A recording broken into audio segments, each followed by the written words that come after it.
Good morning. Everyone, please be seated and welcome to the National Archives.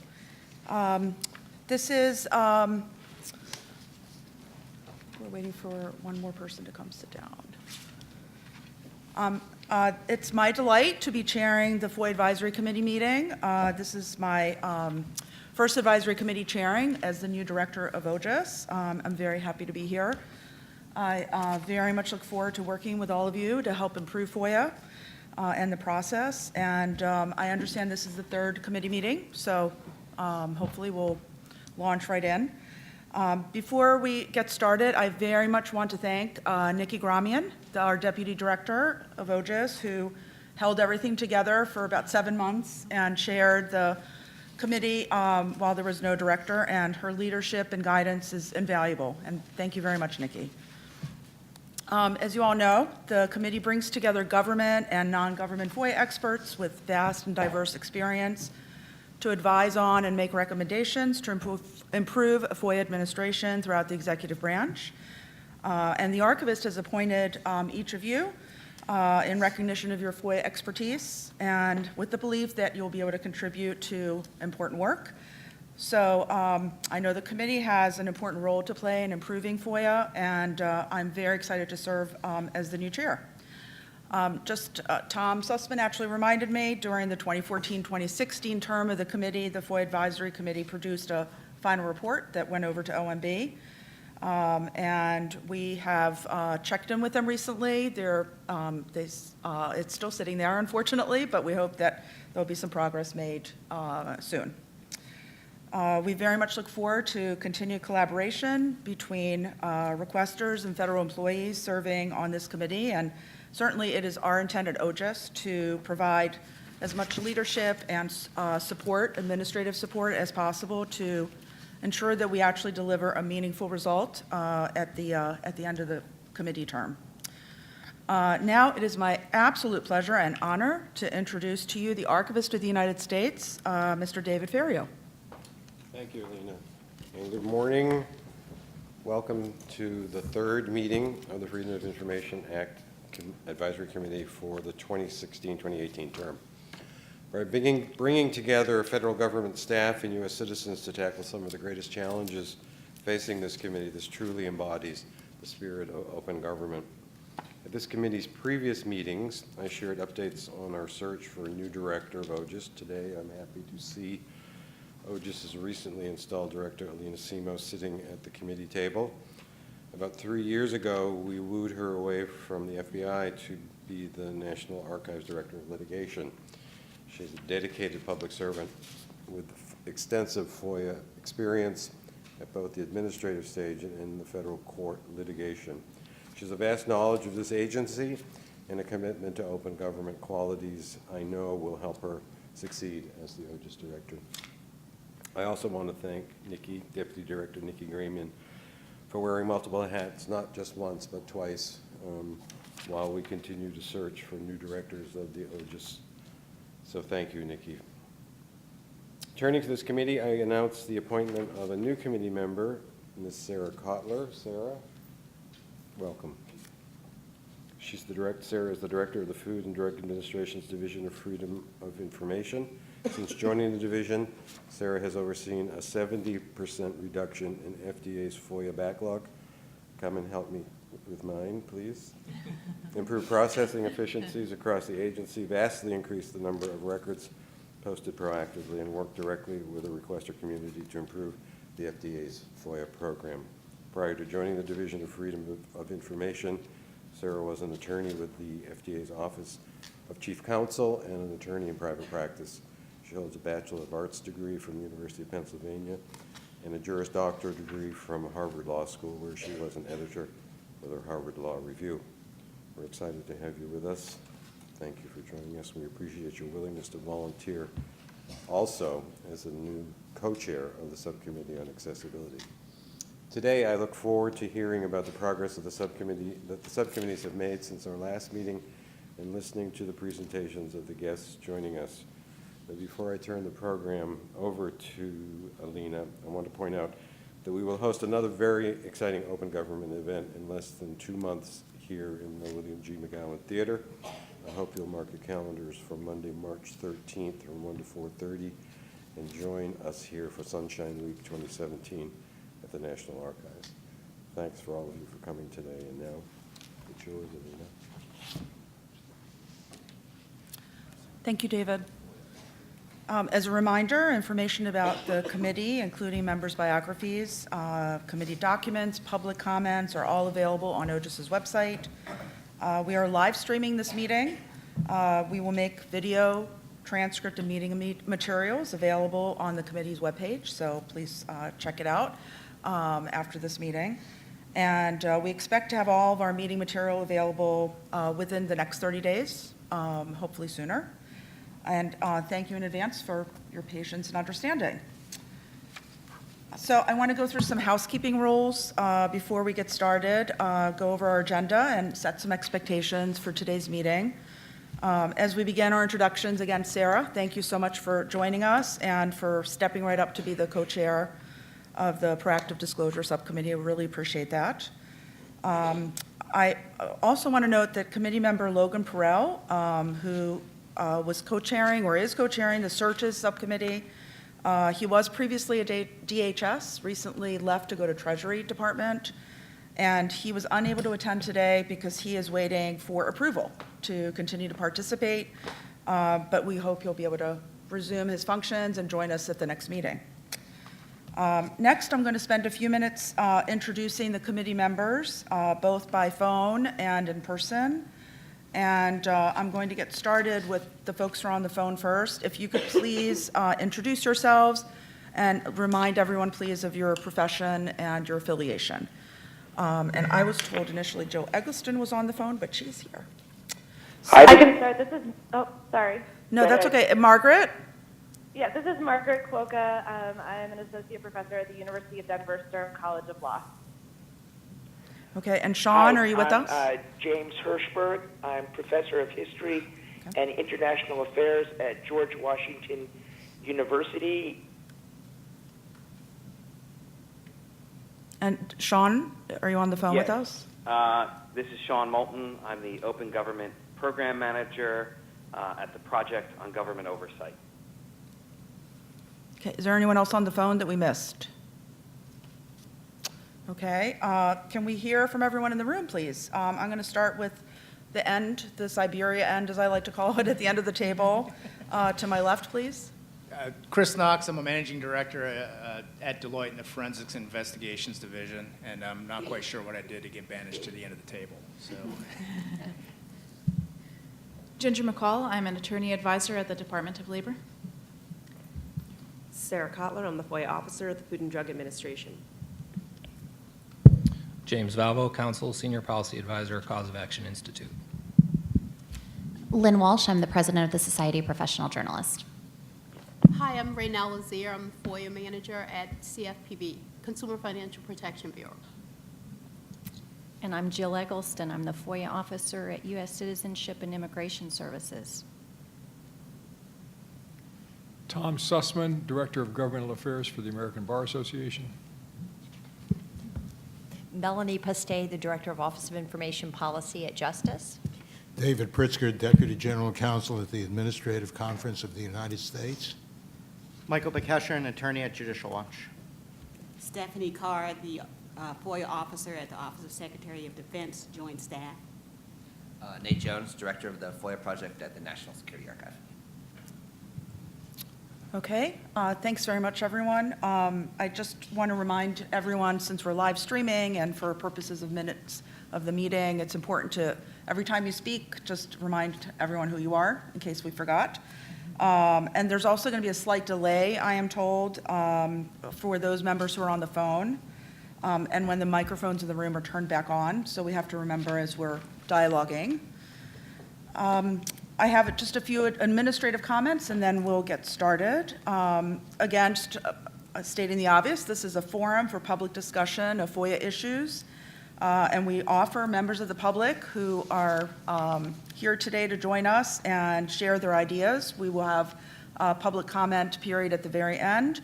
We also encourage the public to share their written comments with us and any suggestions by submitting them to our website at ogis.archives.gov. And to promote openness, transparency, and public engagement, we do post committee updates on our website and on Twitter. So I have to give a Twitter shout out. I am actually very excited to report that we've reached over 1,000 followers, so we're making progress. Please continue to join us. All the URLs are on our website. We will take a 15-minute break halfway through. If we end up moving ahead a little bit earlier in our program, we'll take it a little bit earlier. If anyone needs a comfort break, let me know that as well. Pass me a note. There is food and drink available at the Charters Cafe, which is located on this level. And as a reminder, no food or drink is allowed in the theater. There are restrooms directly outside the theater and another set near the cafe. Okay, so we're going to get started. The first matter of business is to turn to our attention to the approval of the October 25th, 2016 committee meeting minutes. I am advised that the committee members have all had a chance to review them, and there have been comments that we have received, and we've incorporated all of them, and I have certified the minutes. So if I could have a motion to approve the minutes. Thank you. Do we have a second? Seconded. Thank you. All in favor? Aye. Anyone opposed? All right, the minutes have been approved. They will be available for public inspection on our website. Okay, we're moving right along. We will hear from each of our 3 subcommittees today, proactive disclosures, efficiencies and resources, and the searches subcommittees. Just a reminder, and this is my pitch, it's never too late to sign up for another subcommittee. There are 3 members who have signed up for 2, so if you want to join them, please feel free to do that. We are going to be happy to have anyone join any of the 3 subcommittees. So that was my plug. We will have 2 presentations today, then we'll open the floor up for discussions. And on our first item on the agenda is an update from the Proactive Disclosures and Accessibility Subcommittee. And at this point, I'm going to turn our meeting over to Sarah Kotler and Margaret Quokka, who are going to provide us with any updates and introduce our speaker today. Well, Margaret's going to start on the phone, Great. discuss the updates, and then I'll be introducing our speaker. Okay, so Margaret, you're up. Thanks so much, and sorry that I have to join you remotely this time. So I'll just be very brief in our update. For some administrative reasons, it took us a little while to get the ball rolling, but we have had our first proactive disclosure subcommittee meeting and our conference call, and we have done, I think, quite a good amount of organizational work to get our work started. We based our kind of plan off of an idea that we should continue the work that was being done in the Proactive Disclosure Subcommittee in the last term of this advisory committee, because they really managed to advance the ball significantly, and we want to be able to build on that work. And so there are kind of 2 areas in which that iteration of the subcommittee and ours will focus. And one of those is the question of how agencies should identify records for proactive disclosure, how they should identify what records they should be targeting for those efforts. And second, the logistics of proactive disclosure, and in particular, any barriers posed by Section 508, which of course we had a presentation on in the last committee meeting. And to that end, we decided that one thing that we could do that would be beneficial would be to kind of do a little bit of investigative work or case studies for agencies where we have reason to believe that there's some really good or creative or strong efforts in the area of proactive disclosure, to find out how agencies are currently identifying targets for these kinds of efforts, what records they identify as important and how they make those priorities, and also how it is they handle technology and 508 compliance. And so we've actually identified 5 agencies that we plan to speak to someone in their FOIA office and try to have an in-depth conversation about what they're doing, and then come back to the subcommittee. And maybe the idea would be to form a set of best practices and recommendations and some affirmative steps that we think we could take out of that information gathering. And so we currently have drafted a long list of kind of questions we have for these agencies, kind of template interview questions, and we plan to get going contacting these agencies and hope to have, at least a couple, if not more, of these discussions completed by our next committee meeting so that we can report out to you on what we are finding. And in our end goal, we hope to come up with kind of a more concrete action out of this version of the subcommittee than last term by kind of continuing the work that they were doing. So if Sarah has anything else to add to that summary or anyone has any questions, I'm happy to answer them. But that's the work that we've done so far. I think Margaret covered it. Thank you. Anyone have any questions? This is Nate Jones from the subcommittee. I would just add that my hope is that at the end of our work here, we have something that when an agency says we want to post documents online, but we're worried about 508, we can say, here's our best advice, and here's what other agencies are doing to comply with 508. So don't let that scare you away from posting documents. Okay, anyone else on the phone have any comments? On the phone, I just wanted to pass along that for one agency that we plan to contact, the State Department, I've already circulated a proposal for proactive disclosure of materials that were deleted from published materials in the Foreign Relations of the United States series. And I just wanted to let you know that I've already informally circulated this idea to the chairs of the historical advisory committees of both the State Department and the CIA, and they've responded positively and have already said that they will investigate this possibility. Great. Sarah, over to you.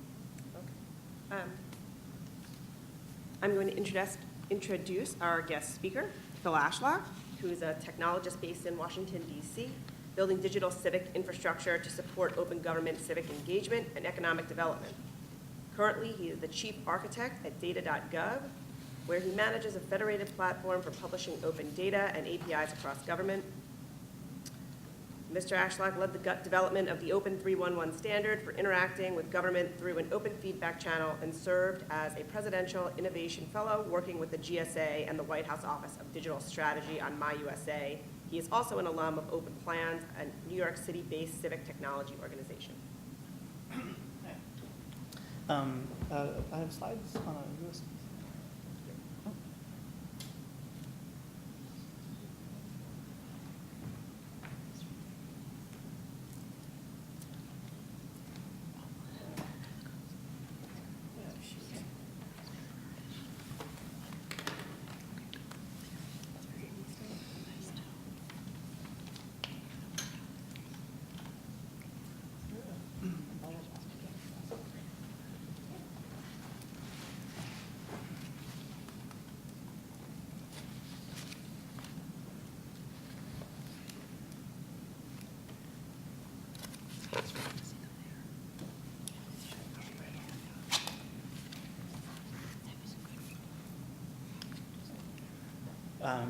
Sorry about that.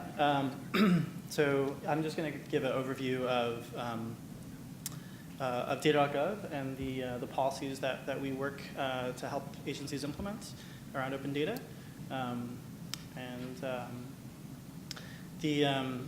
So the history of data.gov is we initially launched in 2009, but we've in many ways been the implementation arm of a number of subsequent open data and open government policies. The most recent one, the most sort of extensive one, is from 2013, the executive order on open data, which is often referred to as M1313, and implemented through our implementation guidance, which is referred to as Project Open Data. And that policy really changed things pretty substantially from how things were operating when we first launched in 2009, in the sense that initially we were just kind of a front-facing portal for the public to access, whatever data sets the agencies may have provided. Okay.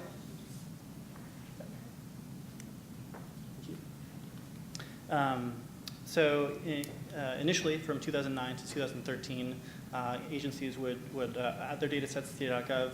I think the first policy was really just asking for high priority data sets. But that sort of made us, in some ways, a bottleneck for publishing data and for people finding the data, in the sense that agencies had to go through data.gov to make it available through and discoverable there. The executive order in 2013 really changed things to much more of a federated, decentralized model where agencies took responsibility for not only inventorying all their public data sets, but actually all their data assets, including non-public data sets, through a common metadata schema, which we call the Project Open Data Metadata Schema, which is actually based on an international standard from the W3C called DCAT.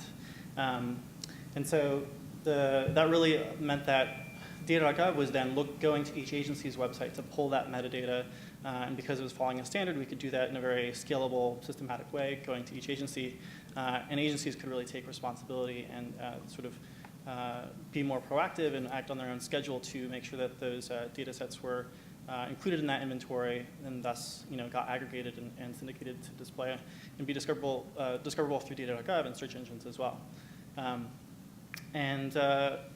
While that did sort of give them more autonomy, there has still been this regular quarterly review process. So the policy also goes in line with the cross-agency priority goal on open data.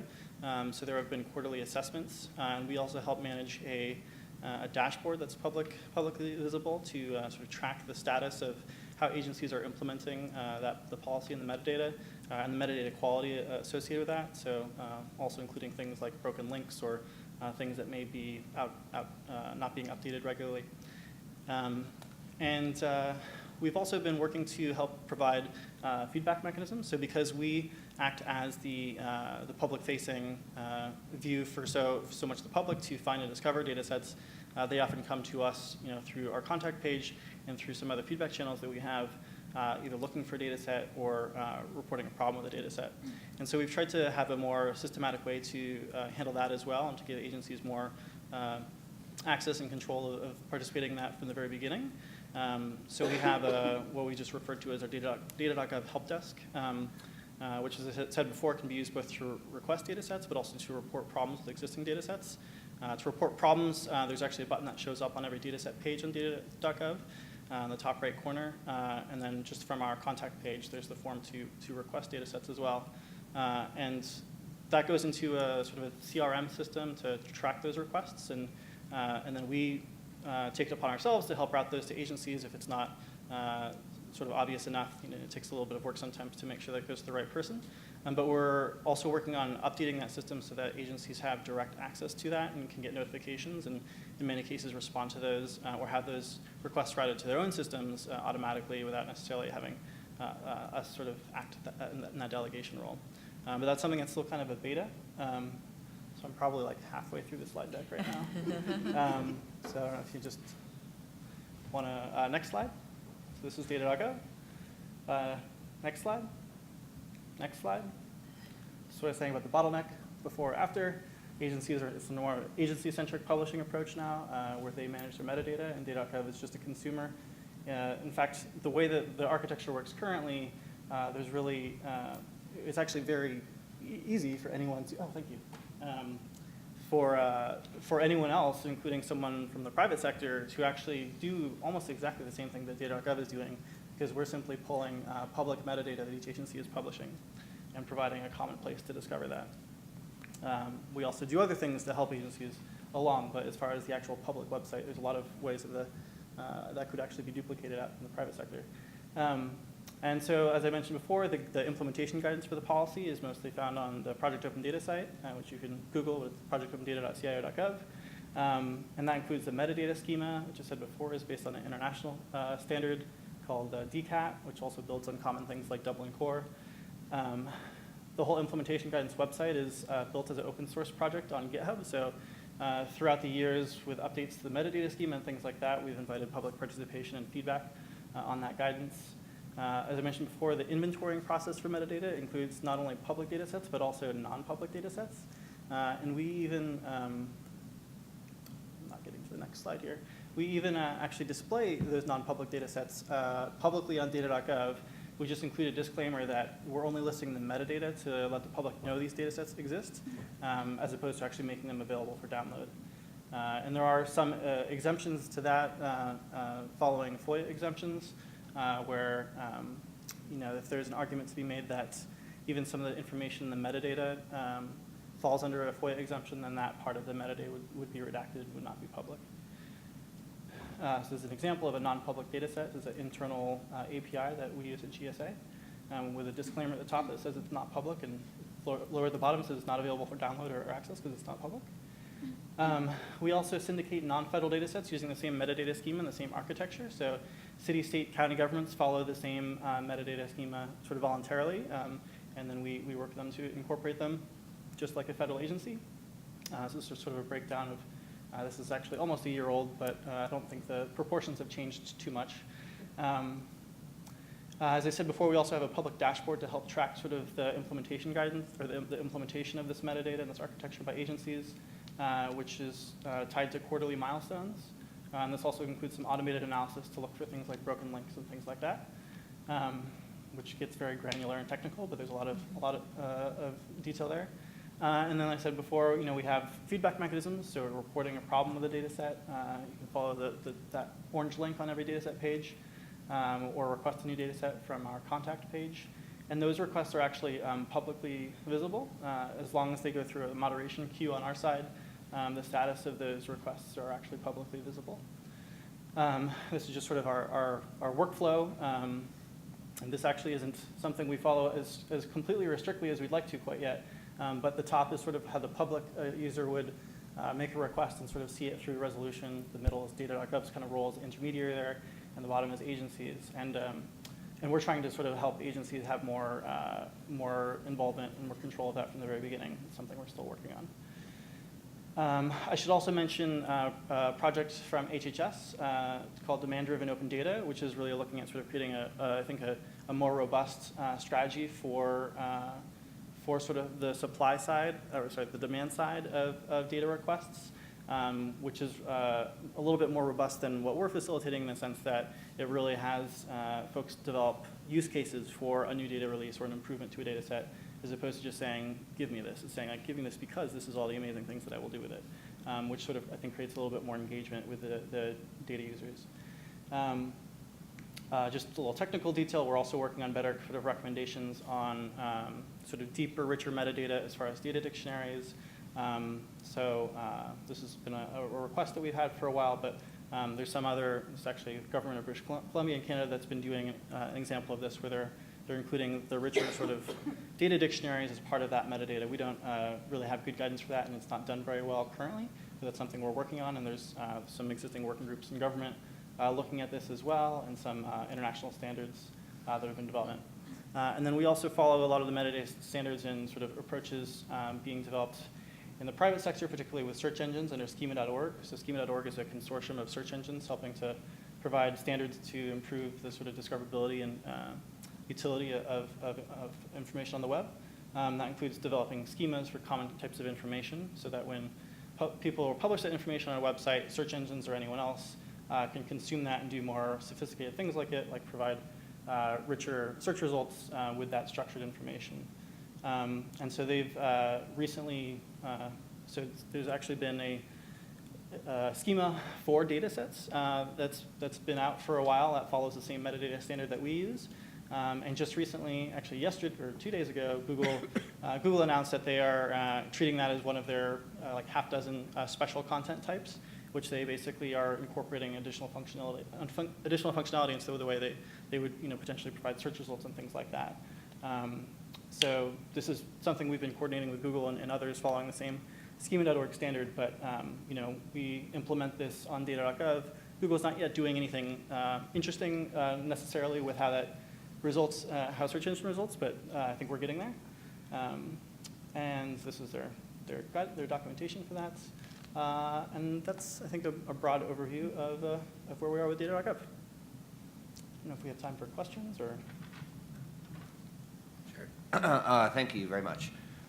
So my question, I've asked this before, but I think you're probably the right guy to answer it.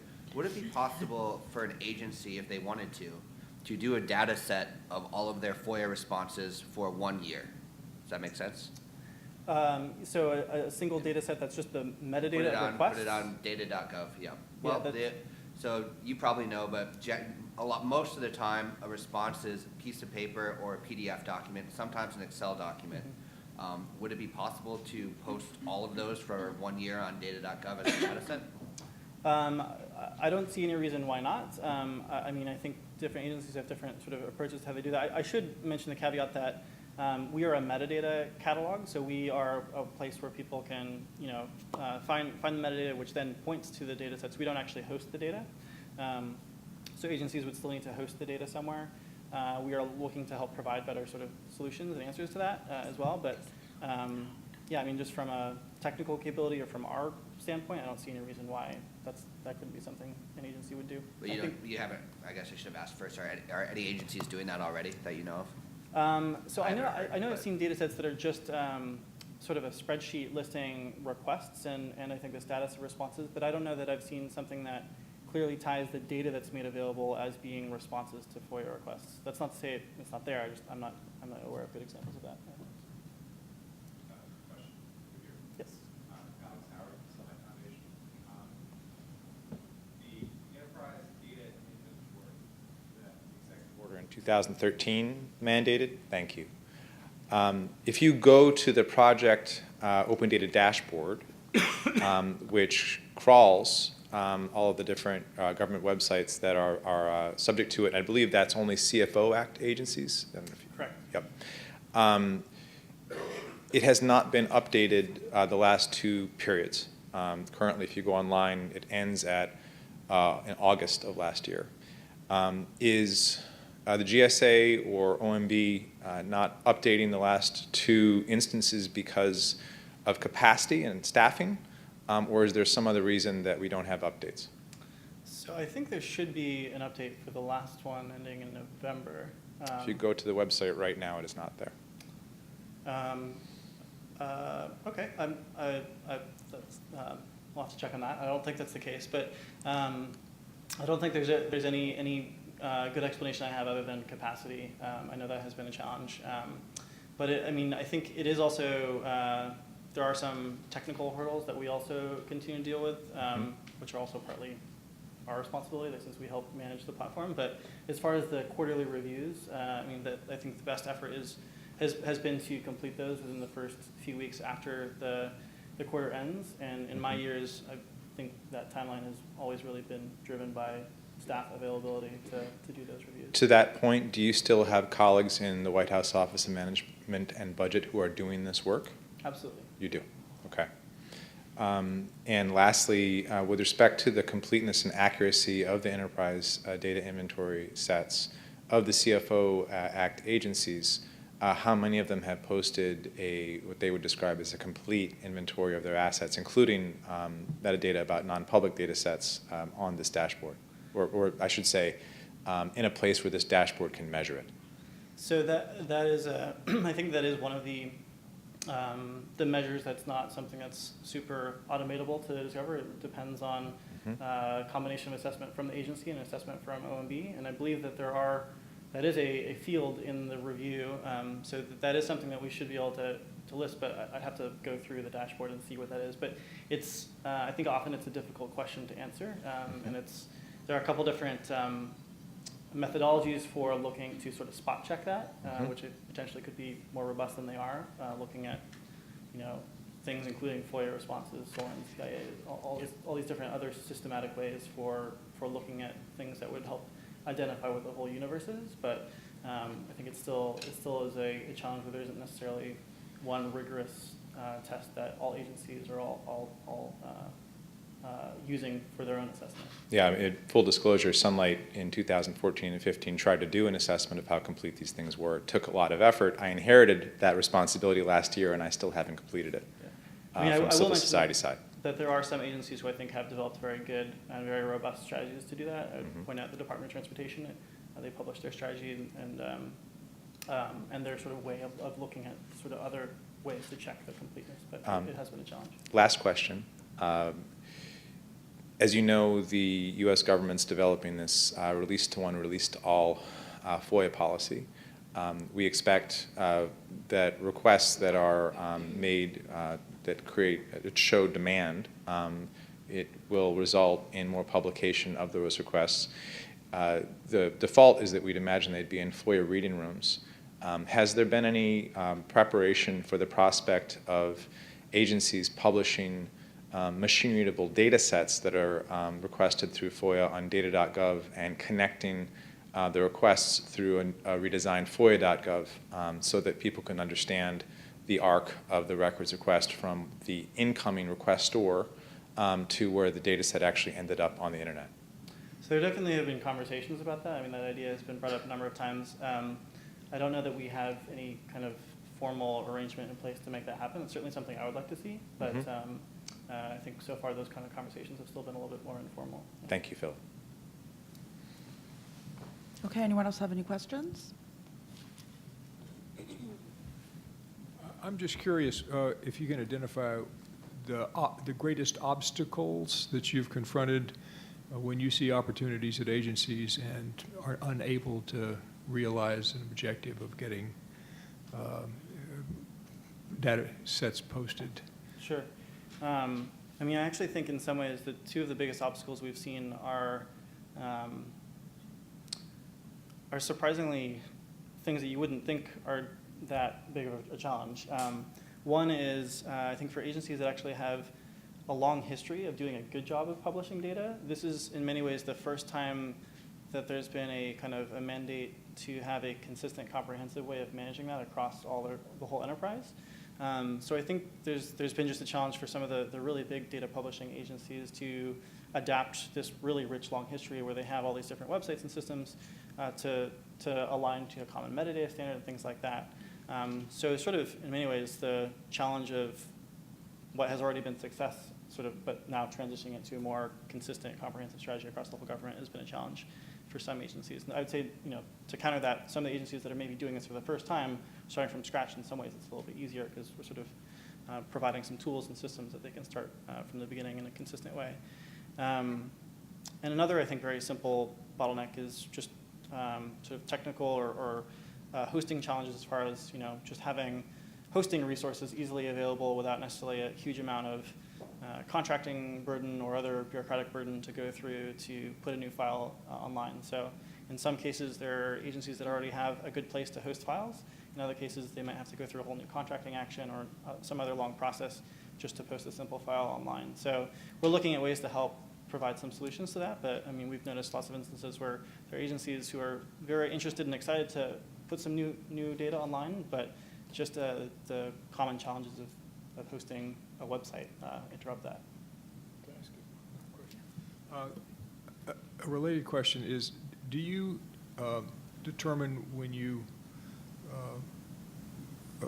I guess, review what goes up through data.gov as to whether or not it's 528 compliant, 508 compliant? No, I mean the actual underlying data sets, whether it's a CSV file or a geospatial file, we certainly don't review. We don't play a role in reviewing each of those. I mean the basic concept that those files are machine readable should sort of almost by definition mean that they have accessibility capabilities behind them through software that reads those file formats. But that's not something we certainly we don't play an active role in reviewing that. From our perspective at data.gov at GSA. There are other things that we do as far as doing our best to make our own website 508 compliant, and I think there's probably still ways that we can improve that. Okay, anyone else have any other questions? How about folks on the phone? I want to give you an opportunity to ask. Any questions you might have?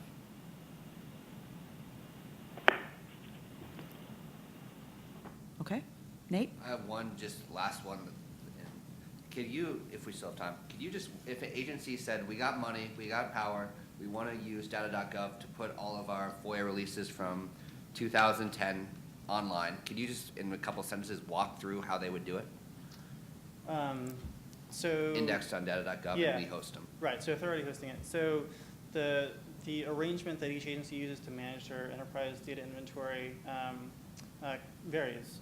So ultimately it all is meant to come out in the same common metadata schema in this data.json file, but the actual management process can vary, and so we don't try and know what that is in each agency. So if someone comes from a particular office and agency, we basically do our best to make sure that they immediately get in touch with the main data lead, open data lead for that agency to fit them into their process and make sure that it gets listed in whatever enterprise data inventory system that they're using to manage that metadata. There are a few instances where we actually help provide the systems that agencies are using. So there's about 10 agencies actually that are using tools that we provide. So we have a little bit more familiarity of what tools they're using because we're hosting the tools. But that's not always. So the FOIA people should be talking to the data people if they want to do that at their own agency. Yeah. Okay. Thanks. Okay. Thank you. Thank you very much. I really appreciate it.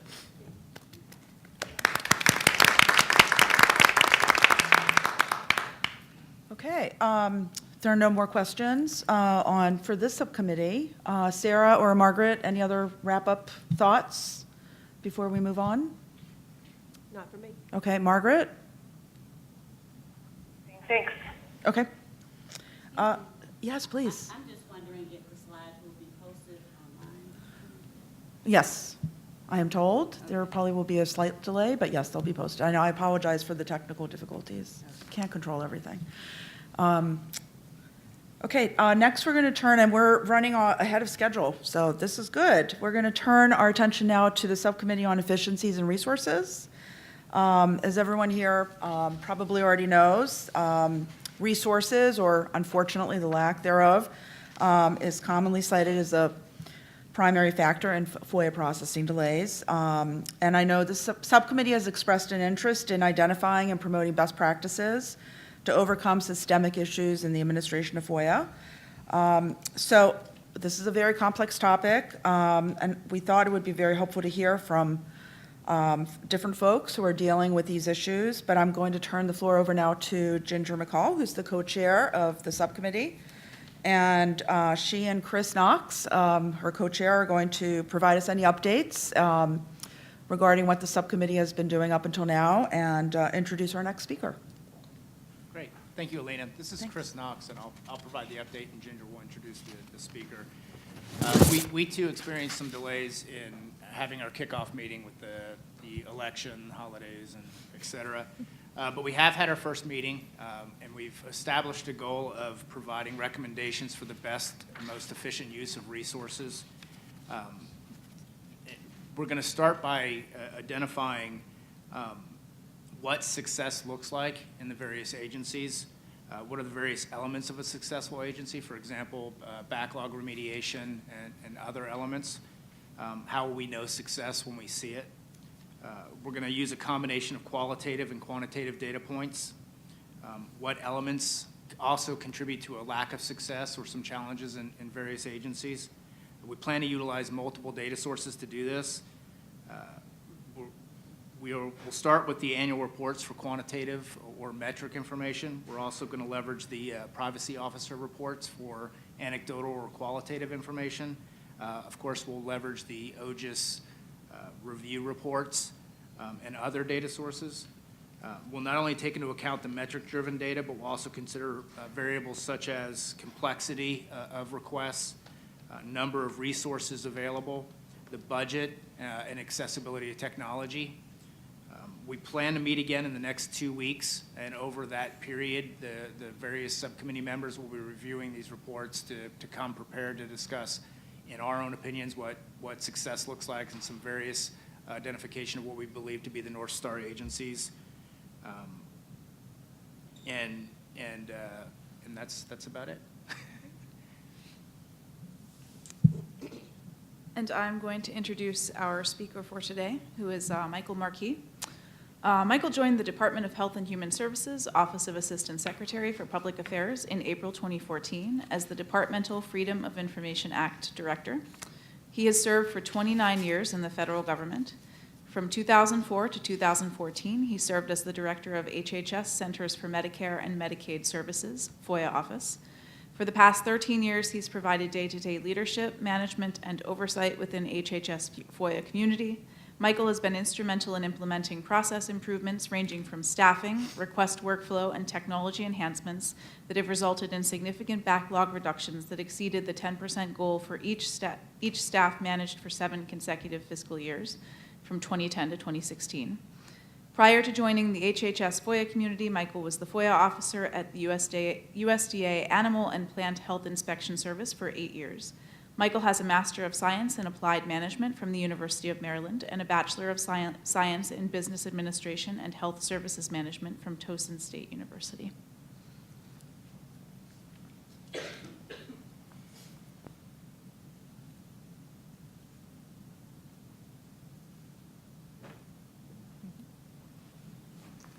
Thank you very much.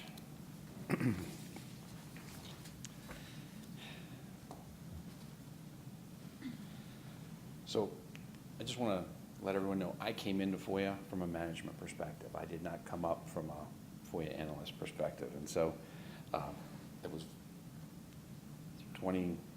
almost 21 years ago. I was playing Mr. Mom. I was on an extended absence from work, and I got a call from senior director at the Animal and Plant Health Inspection Service, notifying me that I was going to be getting a call later that afternoon. At that time, the agency administrator requested that I come into a FOIA position to act as the FOIA officer. And it was very interesting. I didn't have a clue about what FOIA was all about.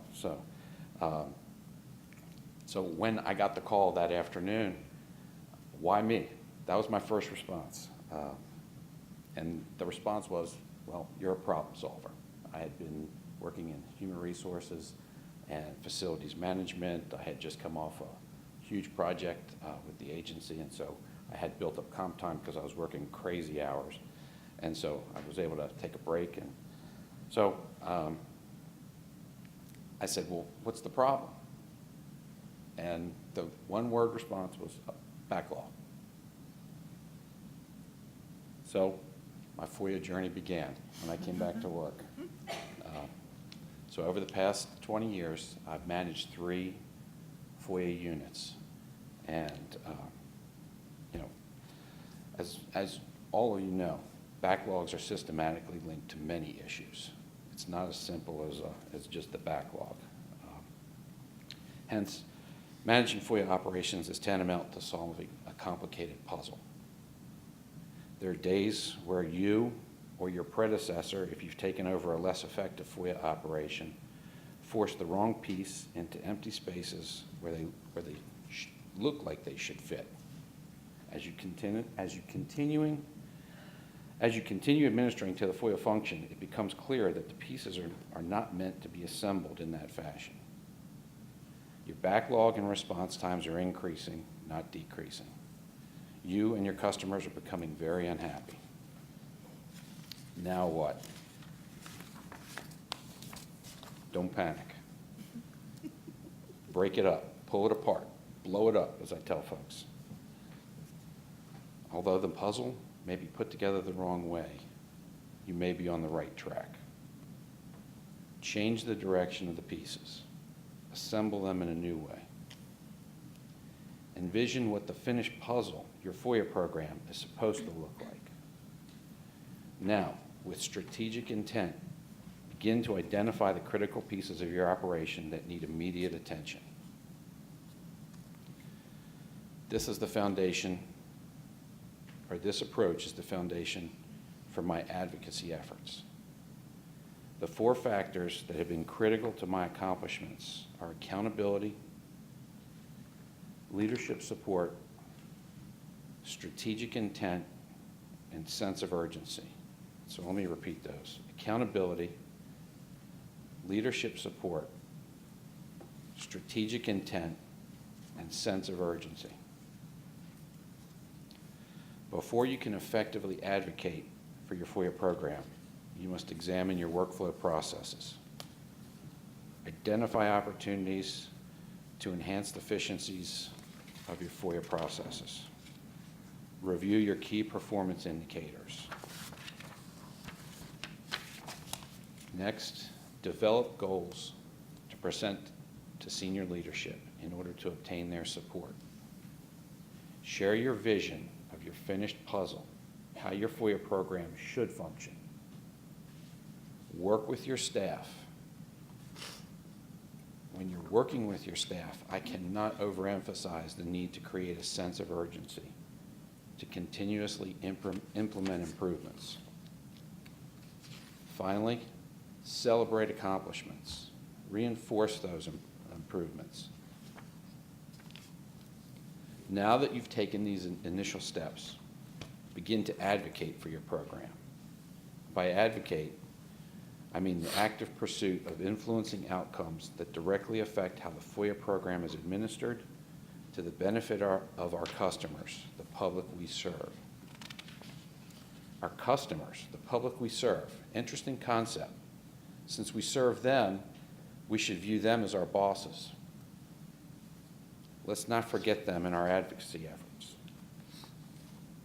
Advocacy begins with a succinct message that conveys strategic intent. To develop and frame that message for your organization, you must be able to clearly communicate this message with senior leadership, your FOIA staff members, and your customers. Develop a strategic plan to present to senior leadership. Identify key objectives and corresponding short and long-term goals. For example, Objective 1 of the HHS FOIA strategic plan is, quote unquote, making information access easier for FOIA requesters. Objective 2 is improve the efficiency of HHS processing of FOIA requests. These objectives require active management with a constant focus on key performance metrics, workflow, operations management, management of FOIA personnel. They're all critical, how you handle this. Create a workplace culture of accountability throughout the life cycle of FOIA requests, appeals, and litigation. Inform senior leadership of your accomplishments. Advocate for their support to promote the mission of the FOIA program. Engage them in being part of the solution. Request that they communicate the importance of the FOIA program by establishing performance targets that can be cascaded down and across organizational components. Involve FOIA office staff in creating efficient and effective workflows. So if you're managing a program, it's not just your workflow that you want to implement. Get the staff involved. Get feedback from them. See if there are any issues or concerns that they have regarding the workflow. Eliminate redundancies in the processes. Utilize tracking systems to track processing times, backlog reduction efforts, etc. So to give you an example, when I was the FOIA director at the Centers for Medicare and Medicaid Services, I implemented a complete process overhaul. When I say I'm talking across the board improvements, which ultimately resulted in across the board improvements in processing times, backlog reductions over many consecutive years. Always instill a sense of urgency. Every day I come into the office, there's a sense of urgency to get things done, okay? And communicate that with the staff. Let them see that that's critical to success. So as a result of that, and some of you may have heard this before, but I have been known to ask my staff members why some of the oldest cases in their queue, in their individual queues, are getting so old. I basically go up to them and ask them, have they fallen in love with those cases? So my guidance to them is break up with them and set them free. Let's get them out. So finally, communicate with your customers. Work with them to succinctly identify their FOIA priorities. Ease the burden and the workflow drag associated with overly burdensome requests. pick up the phone, have conference calls, bring in program experts that know what the contents of the records look like.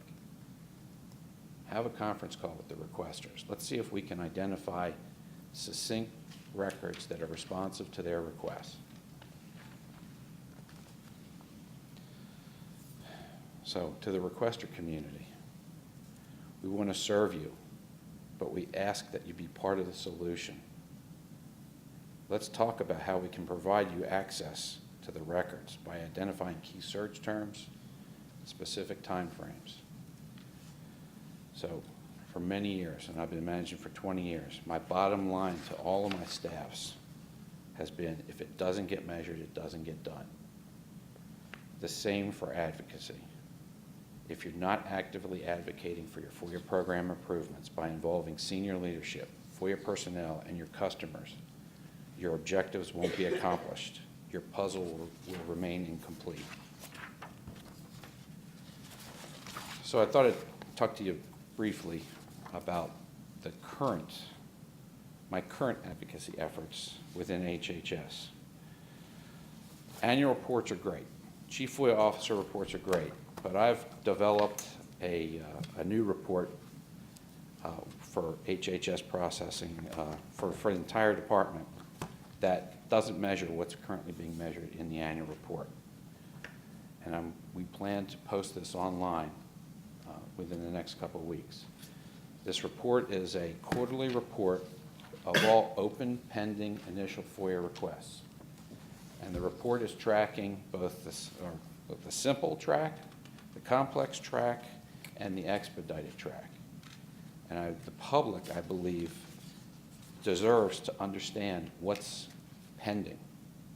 It's one thing to report on an annual basis what we've accomplished. It's another thing to report what's pending on a quarterly basis so that not only the public can see what's going on, agency leadership understands where the burdens are. And so hopefully that will assist when it comes to addressing resource issues, addressing performance issues, etc. This will also, by posting this information, I hope, maintain that sense of urgency throughout the entire department. So I can open it up now if you have any questions, concerns. Yes? When you approached your staff to find out about the oldest cases, what did you typically find as the reasons for them sitting around so long? So I think just because they're just voluminous, they had the staffs. So usually this happens when I come into a staff. Okay, it's not on a continuous basis because with my staffs, I have weekly staff meetings, and I provide a lot of data. I display the terms of data that for which the oldest cases. You know, I give them the year that the case was received, and I give them numbers. And typically, after I approach the staff the first time, you start to see cases being closed, and so. You know, the staff understands that I rely heavily on tracking systems, that I'm actively engaged in overseeing the processes. So my staffs have been good. I tell them that because what I have found over the years is that we tend to reward our highest performers with more work.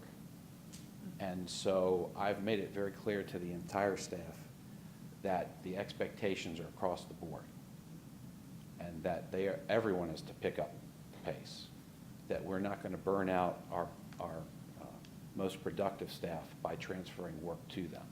So accountability is the bottom line. And so that's how I approach the staff on a daily basis. If I'm hearing correctly, it's what I didn't hear, that the problem typically is not that it's difficult to respond to the particular requests. So, so the question is, if there are difficulties, they should be bringing them to our attention. But the issue has been that when I come on board on these various staffs, the staffs have never been actively held accountable. And so that's the approach I take. So we've never, all of the cases that have existed when I come on board that I press to get closed, eventually get closed. I had, as I said, I conduct these weekly staff meetings, and I provide a lot of data to the staff. And one piece of the data is I start in my charts, is basically the date that I started on that staff. And I had a staff member come to me one day and said, "Why is that date on the graph?" And I said, "Well, because that's the date I started, so I assume responsibility for those numbers. And so I need to make sure that we get these cases closed and completed while I'm here." So. How are searches conducted? So we give instructions. At HHS, we have a decentralized FOIA program. I am the FOIA director, the departmental director, but I'm also the director in the Office of the Secretary. So we transfer the request via tracking system to the program offices or to the offices that we believe would have responsive records. And they typically will use a coordinator to put the call out to get responsive records together. Now, it's a whole different thing if it's an email issue where we have to go to our IT folks and ask them to conduct a search. So, but that's typically how we do it. So my goal is to get a request in, get it logged in, and get it sent out for search within 24 hours of receipt. For the 3 different tracks, what is the average processing time for each, and what's the goal you have with your current resources and current staff of what those processing times should be? Well, ideally, it should be 20 days or less. Okay, I wish I could tell you, I've got so many statistics going on in here right now that I don't have the actual average processing time, but ideally we're trying to drive it down. I use these data points to occasionally intervene with operating divisions within HHS, and I spent a lot of time in the past year working with the Centers for Disease Control because they had a lot of cases that were backed up. And I know in 2015, our average processing time for simple requests was somewhere in the neighborhood of 15 days. And I spent time with that staff trying to teach them what I call intelligent case management. And of course, that once you start closing cases that are old, those tend to bump up the average processing times. And although CDC had a backlog reduction in FY16 of about 44% due to the sense of urgency and the exertion of effort on my part to that staff and bringing in a new FOIA officer, that in turn brought up the average processing time for the simple track for the entire department. But so that you're going to have this blip on the screen for this one fiscal year, but fiscal year 17 should be a completely different number. So from FY15, it was about 15 days. For FY16, it's probably going to be up around 25, 26, 27 days. What about for complex? Complex, again. Which probably cannot be done in 20 days. So what, when you get some of those requests in, what's the goal when? Well, again, we try to push as hard as possible to get those things out. And when we post this data, I think, you'll see in terms of what's pending. So I'm hoping that using the data that we're about to post, and that's going to be a good predictor for these operating divisions in terms of what their numbers are going to look like in terms of average processing times during the next annual report. So I'm hoping to use that to try to drive those processing times down. Your comment, if it doesn't get measured, it doesn't get done, requires the measurements to have some reliability. And after our last meeting, Melanie and I had an exchange about on the number of, the overall government number of releases. Was it 90%, 71%, 50%? Because partial releases can mean a few words redacted, or it can mean 200 pages redacted. And so I guess my question is, I think it's still quantitative, but there's also a qualitative sense of you've got to measure more than the number of cases closed. Have you looked at that? I mean, it seems to me that that's something you probably thought about. I wonder whether there's some ability to say, you know, yes, it was a partial release, but the only thing redacted was names and social security numbers that they didn't want anyway, as opposed to, yes, it was a partial release, but all we left was the headers on hundreds of pages of documents. So, I mean, that is, I've thought about it. I don't know how to solve that one, but that's not to say it can't be solved eventually. I mean, I can tell you, when I was at CMS, Centers for Medicare and Medicaid Services, in order to keep our processes going, I was dealing personally with a request that involved 1 billion pieces of data, and within that there were 300 million redactions, and I didn't tie up my staff or a staff member to help get that processed. I worked personally with someone who was an IT expert to get that done. And of course, you know, that counted as one request. So I'm readily aware of that issue. So, and I wish I had a way of solving that. But the way I've addressed that from an operational perspective is this process that I've called intelligent case management that I set up, is I've got the workflow broken up. I've got an intake team, I've got a processing team, and I've got an appeals and litigation team. And the mission of the intake team is to keep cases from going to the processing team.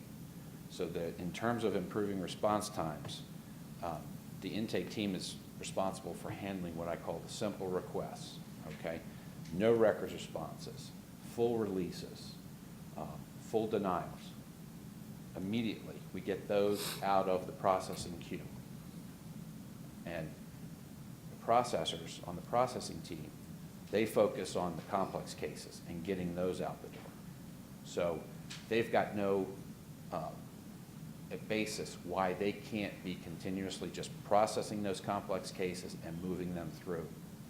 And so over the years, we've seen the average processing time on all the tracks improve, at least in my office. That's my approach to this.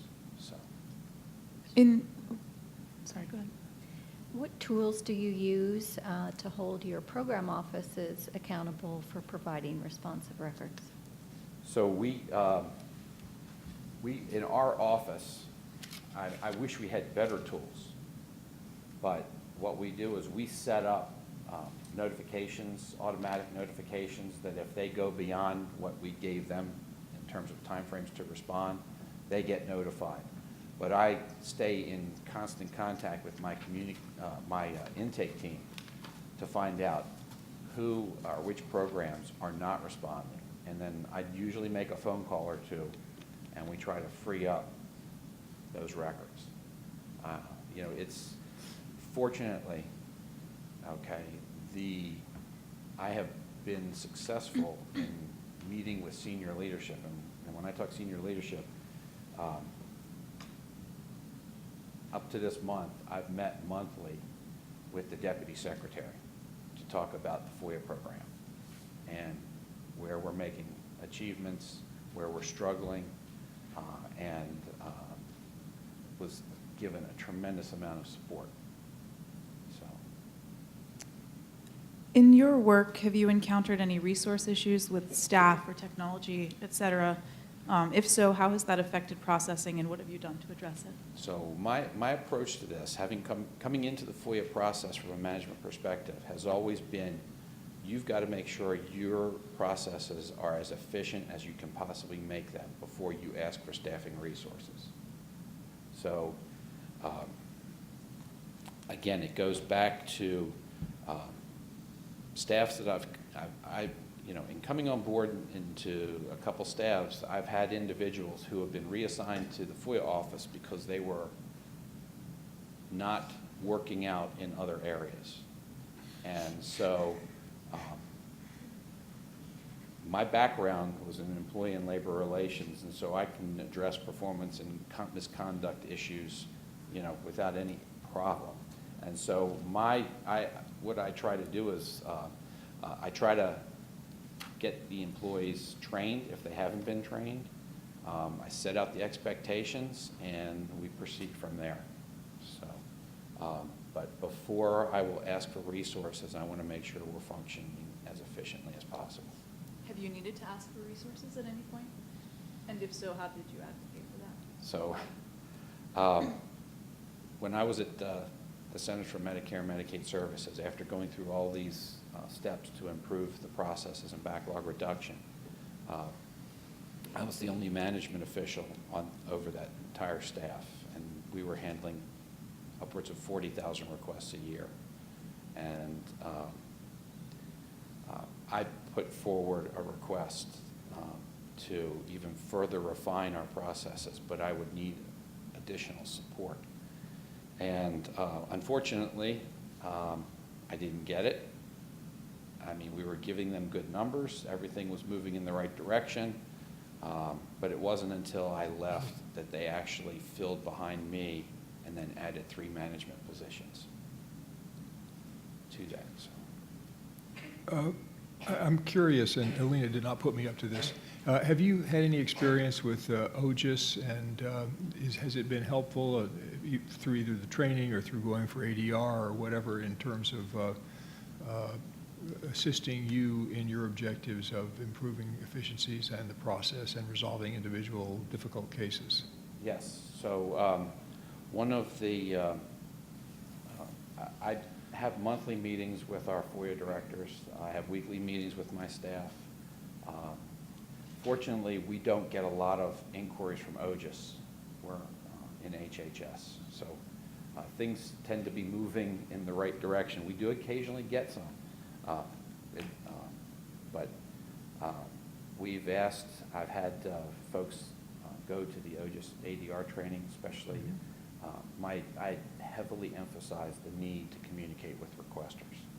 Pick up the phone. I mean, I have found, especially coming into these offices, when I get there, and I'm looking at the case files, I'm getting into the work. I'm like, where are the notes? Do you have an administrative record? Have you contacted the requester? Do they know what you're dealing with? They're probably waiting for a response and wondering what's going on. And typically the answer is no, and that's not acceptable in my offices. You've got to make the phone calls. You've got to get connected with the requesters. So yes, I do utilize OGIS. I've contacted OGIS and have asked for assistance in certain areas, and so it's always been a very good response. So. In cases for which a decision whether or how much to release must be made by someone outside of your staff, how do you avoid having these cases languish somewhere else? So explain to me exactly what you mean, because are you talking about our operating divisions? Someone requests a particular record. Right. And for whatever reason, it's determined that someone has to decide how much of that or whether the record should be released. I presume there must be instances in which someone outside of your staff has to make that decision. So when we work with our staffs, we ask for their disclosure concerns. We don't ask that they redact the information. I want my staff that I consider to be disclosure analysts to review the records. They don't, I tell them, because occasionally this was one of the problems that I've encountered over the years, that staffs don't want to provide us records. They don't want to even give us records. So I have to start making some phone calls, setting up meetings with senior leadership. Eventually, we will get the records. But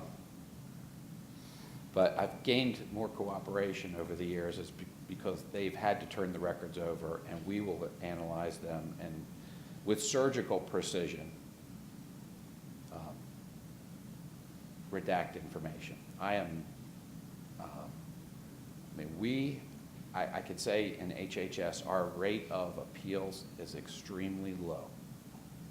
And that's because we are very precise with our redactions when we need to apply them.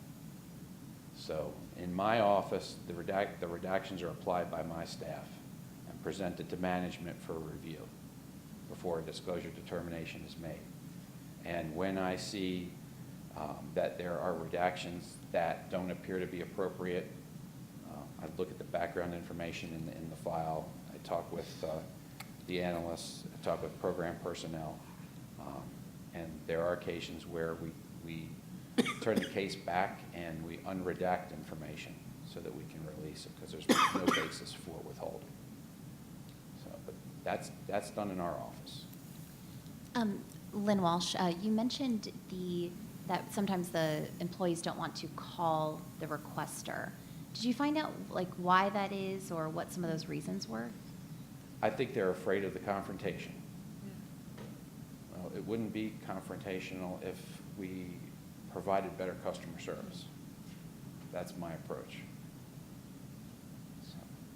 But nothing coming down through offices, not to communicate or to keep everything via email. Just curious.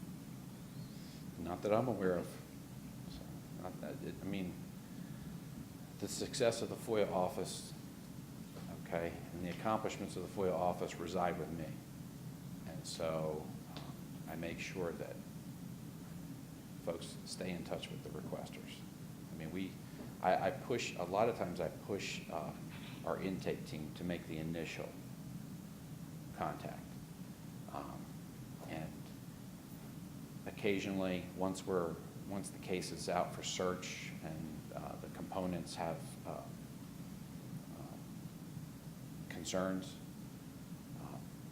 at that point, sometimes I actually set up a conference call between the FOIA office, the requester, and the program official because the program official has an expert knowledge of the particular records.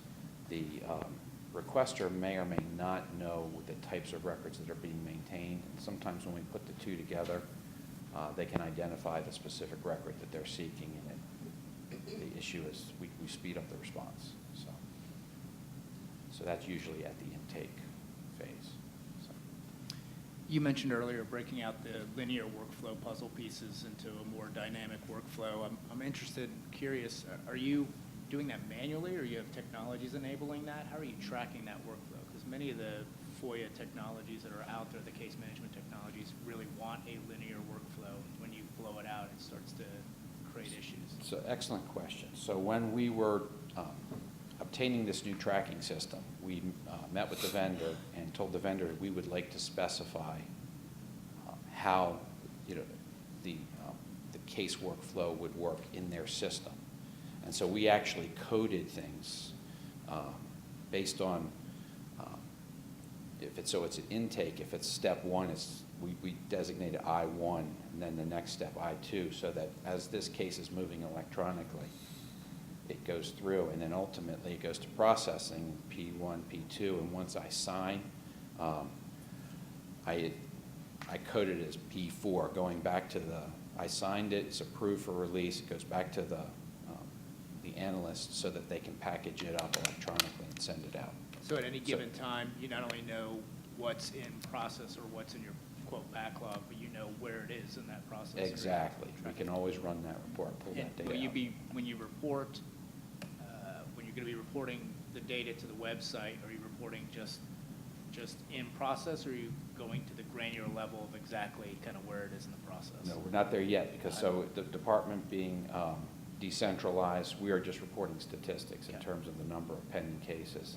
I'm using the annual reporting format in terms of the number of days that cases are pending, 1 to 20, all the way up to 400 plus.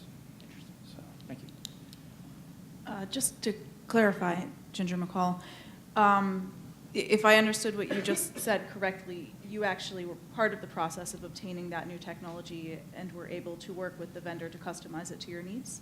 So they were in the process of obtaining it when I came on board. And so I met with them. I said, look, my workflow, my FOIA workflow that I'd like to put in place is different than a lot of other offices. So do we have the opportunity to program the status fields? And their answer was yes. So they worked with us to help create that. And just a quick follow-up. Are there other technologies or tools that you've identified that would help to improve the efficiency or effectiveness of your office? That, I'm always looking. I'm always searching for that. So. Hi, Sarah Kotler, and full disclosure, Michael's office here's my appeals. So do you use the same process for tracking your appeals and making sure that appeals are being processed in the most efficient way? So we use the technology to track the appeals. That is correct. So recently we've merged, we brought another staff into our office that also serves the public health service related organizations within HHS. And so those appeals are being tracked in one system. I've got 2 parallel tracking systems right now. And so one of the things that we're looking at is whether we can merge the 2 systems into one. But being that it just came on board on October 1st, I've got 2 tracking systems to manage that workflow. So we use it to track it, but it can be improved. Back before proactive disclosure sort of became a generic independent goal of its own, I recall, FDA was the first and maybe the only agency that was not only doing a lot to put things proactively up on the web, but also was able to say that the result was cutting down on individual FOIA requests. And I always thought that was, we almost don't talk about that anymore. It's sort of, we talk proactive disclosure as an objective, but not its impact, ripple effect down the system. And I always wondered why other agencies didn't sort of say, eureka, what a great idea. Maybe if we find more things that are commonly requested to put out there, we can actually, in the end, save time and money. So I guess I'm putting that back on your plate. It seems to me that that's something that, with your interest in metrics and efficiencies, that maybe you can bring us back to have some empirical support for the notion that the government can save money in its FOIA operations by proactively disclosing. And so that's one of the things that we're looking into. When we do proactively disclose on the web, I work with our web folks to see if we can get some statistical data to see how many hits were made on that particular, on those records, to help support that. One other observation is probably the oldest person in the room. You stand in very large shoes. Russ Roberts was probably the greatest FOIA officer that government has seen in the early days when the legislation, the 74 amendments came into effect, and he really led the way at HEW and HHS. So I'm delighted to see that tradition sustained. Thank you. Melanie Poste, I just wanted to thank you, Michael, for your whole presentation, and just to let folks on the committee know that Michael is sort of a star in the FOIA community because of his real focus on metrics-driven FOIA administration and the fact that he comes at it from the management perspective. And so he's been a featured speaker at our best practices workshops on backlog reduction, and has shared all these really good ideas pretty widely across the government. So thanks. I want to personally thank you. Thank you, Melanie. I just want to make sure anyone on the phone have any questions before we wrap up? Yeah, this is Sean Moulton with Project and Government Oversight.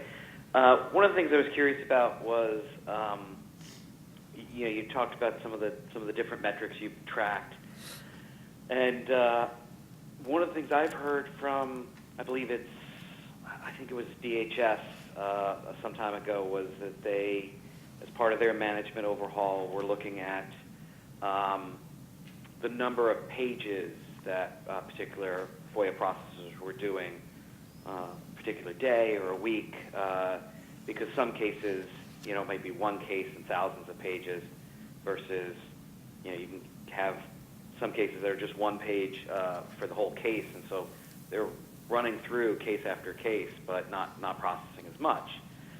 Is that something that you guys have done or considered or have experience in? So, Sean, thanks for that question. It's an excellent question. Based on my experience, I can relate to that concept in terms of trying to make sure that cases are being equitably assigned in terms of volume. But also, based on my experience, I can tell you that doesn't work well, at least in practice for me. We truly, I have seen staff get so tied up with the volume and use that as a justification for not getting cases closed that I don't pay attention to that anymore. I just push for case closures. Yes, we do have voluminous cases, and I set performance goals for the staff in terms of how many cases they should be closing per year. But I also take into consideration when I'm evaluating my staff those individuals that have worked those large cases. And it does not jeopardize their rating. I assess them on the quality of their review and the quality of their disclosure analysis. But I truly focus on getting the cases closed. I think that's the most effective way to manage the office and the workflow. Okay, good. So my other question is, I don't know, you've come into some different FOIA offices, and I don't know if you've done this, but I know other agencies, when they've had big backlog problems, they've brought in temporary staff. I've heard different experiences, either program staff who come in and help do some processing, or even, again, I think it was DHS at one point was using maybe even some interns or fellows or something like that to process the really simple ones and get that down. And I just didn't know if that was anything you've experienced or you know of other agencies, and whether or not that's a mechanism that agencies should look towards, or if it's a dead end of sorts that might help show an artificial decrease, but if you don't manage it properly with the given staff you have, you're going to get behind again. Another excellent question. Yes, I do have experience with that. So back in 2010, when I was the FOIA director for CMS, and the mandate came down for the 10% backlog reduction, it came out, I think it was the end of December of 2009, and so budgets were fixed, and I immediately went down to my director's office, and we started talking about how we're going to tackle that.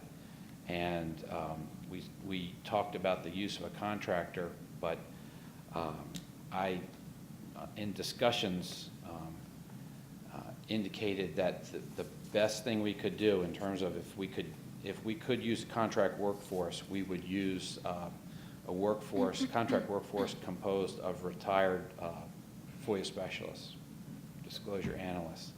I would feel a lot more comfortable if that's how it was handled, because they're, number one, they could start, they're familiar with the records, and we could start to get production almost immediately. And so that's what we did. But I also told my director, I said, when we get a contract workforce together, my boss wanted to call them a task force. I said, I have no problem with that. I said, but the term task force means that it's a limited duration, and that it would be better if we actually had resources, permanent resources on staff to help facilitate the workflow. And that my argument didn't go too far. That task force is still in place 7 years later, but it is helping. So again, we did employ contract staff. They were former disclosure analysts, so they were able to review and close out cases or work to close cases for us. So they didn't, the oversight was minimal. The quality of the work was there, so. Task force, do they participate in all the, like you were talking about, the weekly meetings, and they get evaluated the same way you're talking about evaluating your program staff? So and I can't speak to how the contractor would evaluate its employees, but we did invite the individual who was managing that task force into some staff meetings to discuss, performance, production, any disclosure, any concerns that we had regarding that process. Okay, thank you. You're welcome. Anyone else on the phone have any questions? Ginger? One final question. I don't really require a detailed answer, but just to have in our minds, when there are excessive backloads, just to keep open the possibility that part of the problem is overclassification in the first place, as a systemic problem, and obviously it's different from case to case in different agencies. But certainly, sometimes I've received FOIA responses, and it's pretty clear that part of the problem was that material didn't need to be classified in the first place. So it'd be good just to keep an open mind in certain circumstances when finding the reasons for backlog. There are many, including insufficient staff and excessive requesting, but sometimes over-secrecy can also be part of the problem. Thank you. Ginger? What do you believe would be the most valuable recommendation that this committee can make to help you and others like you do your job?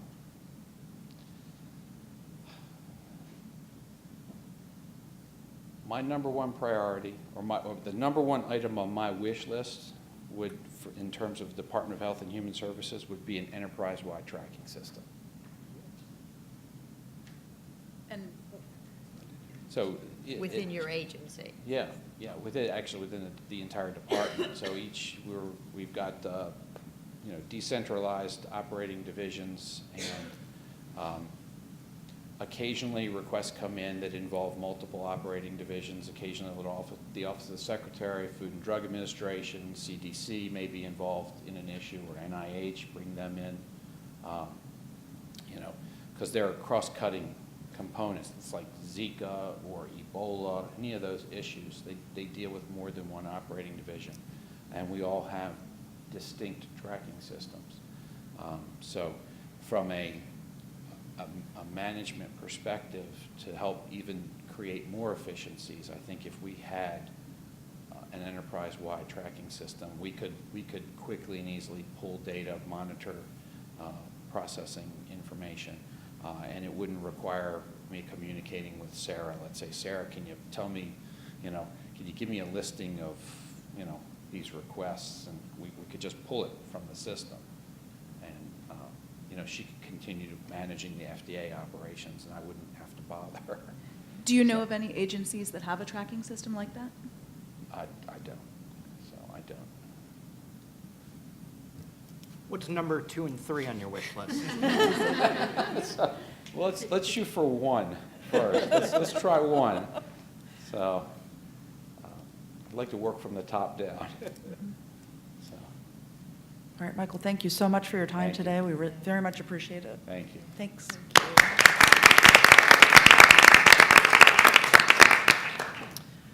Ginger and Chris, any other thoughts about your Just, subcommittee work? Additionally, to thank Michael for his time, and to all of the people on the subcommittee, to thank them for their time on the phone call yesterday.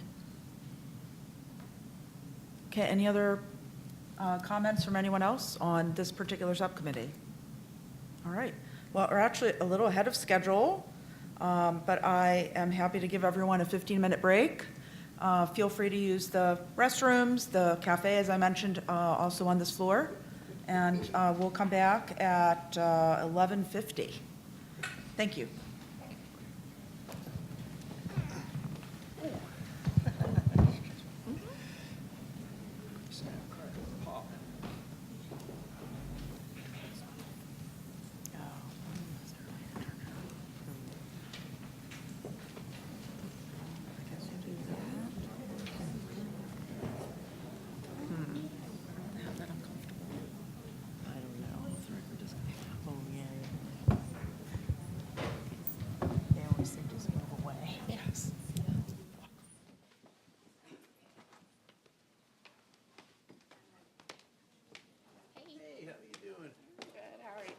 too bad. Do you know if there's a phone around here somewhere? You mean like one attached to a cord? Yeah. Yeah. There's one in that control booth, Okay. which there should be people in, but you'd have to knock on the door. Okay. If Yeah, I not, just- you can go to our suite. Did your ID work? Yeah, my badge works here. Oh, yeah. So you could just pop over to B4, which is Okay. where we have. Well, they've got it here. I just want to see Yeah. if, I want to see if I should stay here or go back to, Cheryl's got a meeting at 1 that, I don't know which one I need to be at. Ask the boss. It's always a good idea. Right. You'll have to knock on the door. Okay. Okay. Can I use your phone in the control booth? I need to call you too. Yeah, let me let you in. Thanks.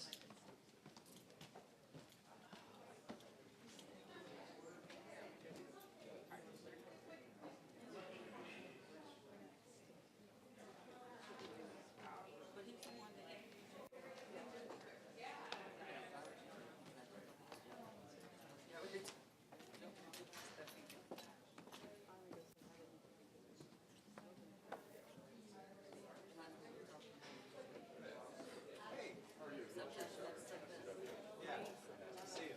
Yeah, you as well. I'm over subscribed. Checked out.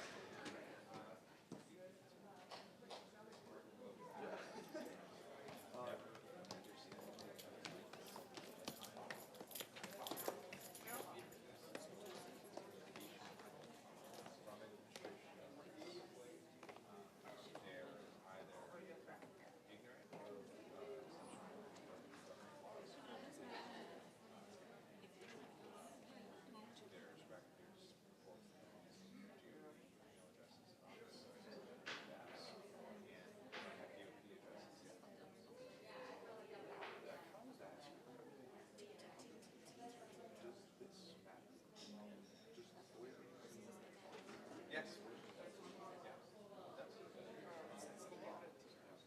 The law matters. The administration can and will rebut democratic norms. They can and will do things where there isn't a legislative mandate.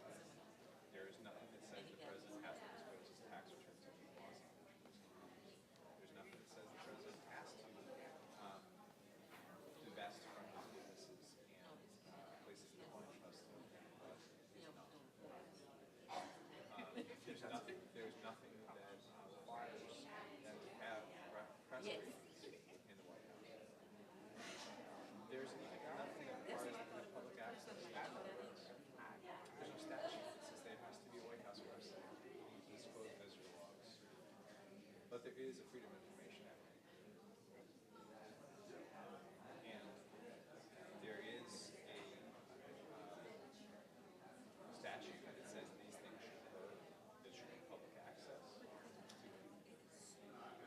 So yeah, it's very important that anything and everything that is being approved by law that we're trying to use to occur. And we continue to make sure that the public knows that these things are happening, that we document discussions, and that we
past investments, because there's no evidence it's actually sold assets. Indications of campaign claims that he had sold stocks. You started to see him transfer ownership of the business, but he's still public farmer. And the steps they've taken are not sufficient. They are well short of what the standard of practice. Everyone down to the president of the United States government. Historically, presidents have adhered to those ethics to set the tone. The tone from the top now is to not to the existing transparency. So for decades, presidential candidates and then presidents-elect and then presidents have ensured the tone from the top has been to attack American news channels and media outlets as fake news on his Twitter account and in public in his first press conference before the public. Delegitimized the American news. The president is saying disprovably false things to the nation on the record using his own accounts and talking to his staff. Someone in the administration is sending directives to the agencies to cease speaking to the public and is then using the press secretary to deny that these directives were ever sent. Even though the agencies have confirmed they were sent, reporters have been shown the memoranda and email, and the agencies have commented and said in some cases either they disavowed them or they came to scientific integrity in accordance with the free flow of information to people, or that it is normal for there to be some transition. They are lying to us. They are not telling us what they're doing, and then they are telling us when we document what they have done that it didn't happen. That is fundamentally aggressive to democratic expectations about government being transparent, accountable to the public. There are additional reports that the administration is using to crypt the data. There are reports that White House officials have acted public national committee email and say it is unclear whether they have established White House accounts and are properly archiving those messages for public business. So I don't want to be presumptuous, but you work with Alexa. Yes, I wanted to come introduce myself. I saw you were busy. I was like, oh, wait till she has one more minute. Hi, how are you? I'm good. I'm good. Where are you on detail from? Chips the budget, so Oh, I'm God. nowhere. This is like a whole new. But this is good though. Yeah, so that was the idea. It's in a leadership program. So they were so my idea was this is kind of a chance to start brand new. Like it or don't like it. It's 8 weeks. Why not try? Exactly. So I was like, oh, try something new, brand new. I don't know. Like, I think you need to let them know. Yeah. That's really good though. I mean, it's interesting. It's definitely another animal compared to what I'm used to. So everything's like, oh my god. But I think I like that the records change. So like the general concept is really changing the records change, and that's what makes it kind of interesting. Yeah. And trying to kind of it's real. It's like everything's mystery, you know, like a little detective, and that's how I feel when I'm there. And so it's funny because I like when you're talking to people that talk to your customers, like, I don't know customers. It's just like, hey, you have like 40,000 pages. Now what are you looking for? You know, just tell me so we can get this thing wrapped up. Like, It seems so easy. Say certain yeah, things or not. yeah. Okay. Yeah, so like before you make a determination, like you're not gonna say we're withholding the application just because like that has to be proof. Like, we can say well, you know, we're not done with our search. So it would take me a long time to review all of it. So let's just say it tells you some time, so you can get it sooner, I can get it out. Well, what are you looking for? So let's just say don't say, but they recognize that if they give you a little bit of a, you know, narrow or just a little bit, then they're gonna get it sooner, you know. So I don't mind. And then you find out like who you need to flag, like don't call, you know. And then I'm pretty sure they're Angry like with the people who government, come you know? really. But so how long have you been there? I've only started this week, Oh, so okay. this is like my Okay. 4th Yeah. day. That's such a Trying that's here. awesome though, yeah. I think this was a really good discussion. I like to see Michael before. The data, all of us. We're back now?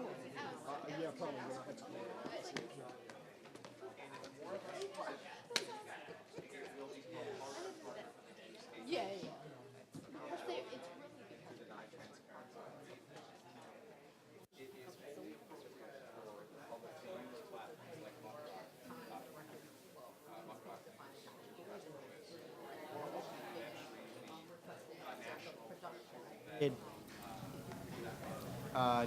A transcript of an interview with Panetta that happened like 2 days later, where he said this was a covert action under whatever the statute is. It was mine. I can do it. And they came back and said, well, a covert action. He didn't mean a covert operation. So I think the Structure Declaration CIA director. I've got one. The question is, most people know it doesn't exist anymore. Therefore, that's why we're fighting. We also have to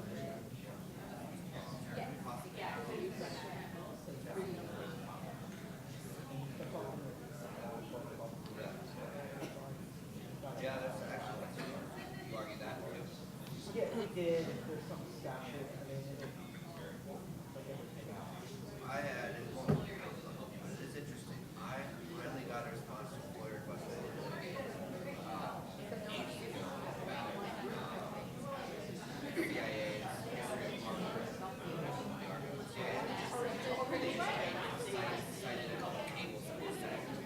CIA said that they were operational files. Usually, those are rare. I appealed, and they actually, last week, released one of them, and actually said, according to, to double check, according to this provision that we're talking about, you're right, since we referenced it, here's your damn cable. It's very rare to see cordless cable. The principle is good.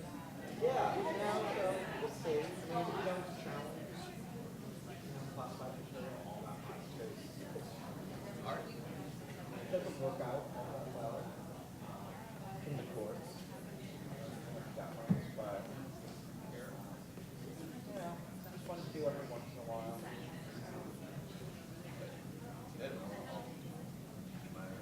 Yeah, we'll see. We'll see what happens. You have any other classification on the courts or not? Not really, because that experience, I litigated with post-mortem photos. And, the circuit said, yeah, you didn't follow the proper rules, but that doesn't matter. They say it's going to be bad if they release it. It'll be bad if they release it. We don't want to be able to release it. They classify everything after all the photos back. So I have chat for And then they said, oh, there's nice pictures of him during the burial or the last everything that's the how is that going to excite anyone? Well, they're just talking.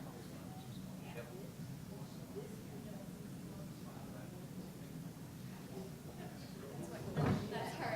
That's what she does.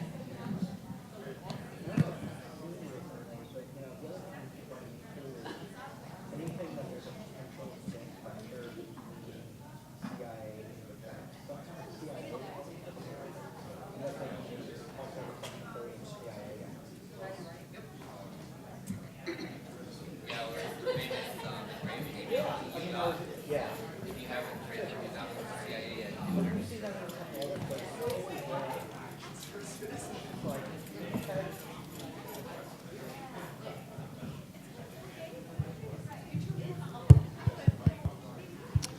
Okay, I want to call everyone back to our meeting. If everyone can please finish up your conversations and join us again, that would be great.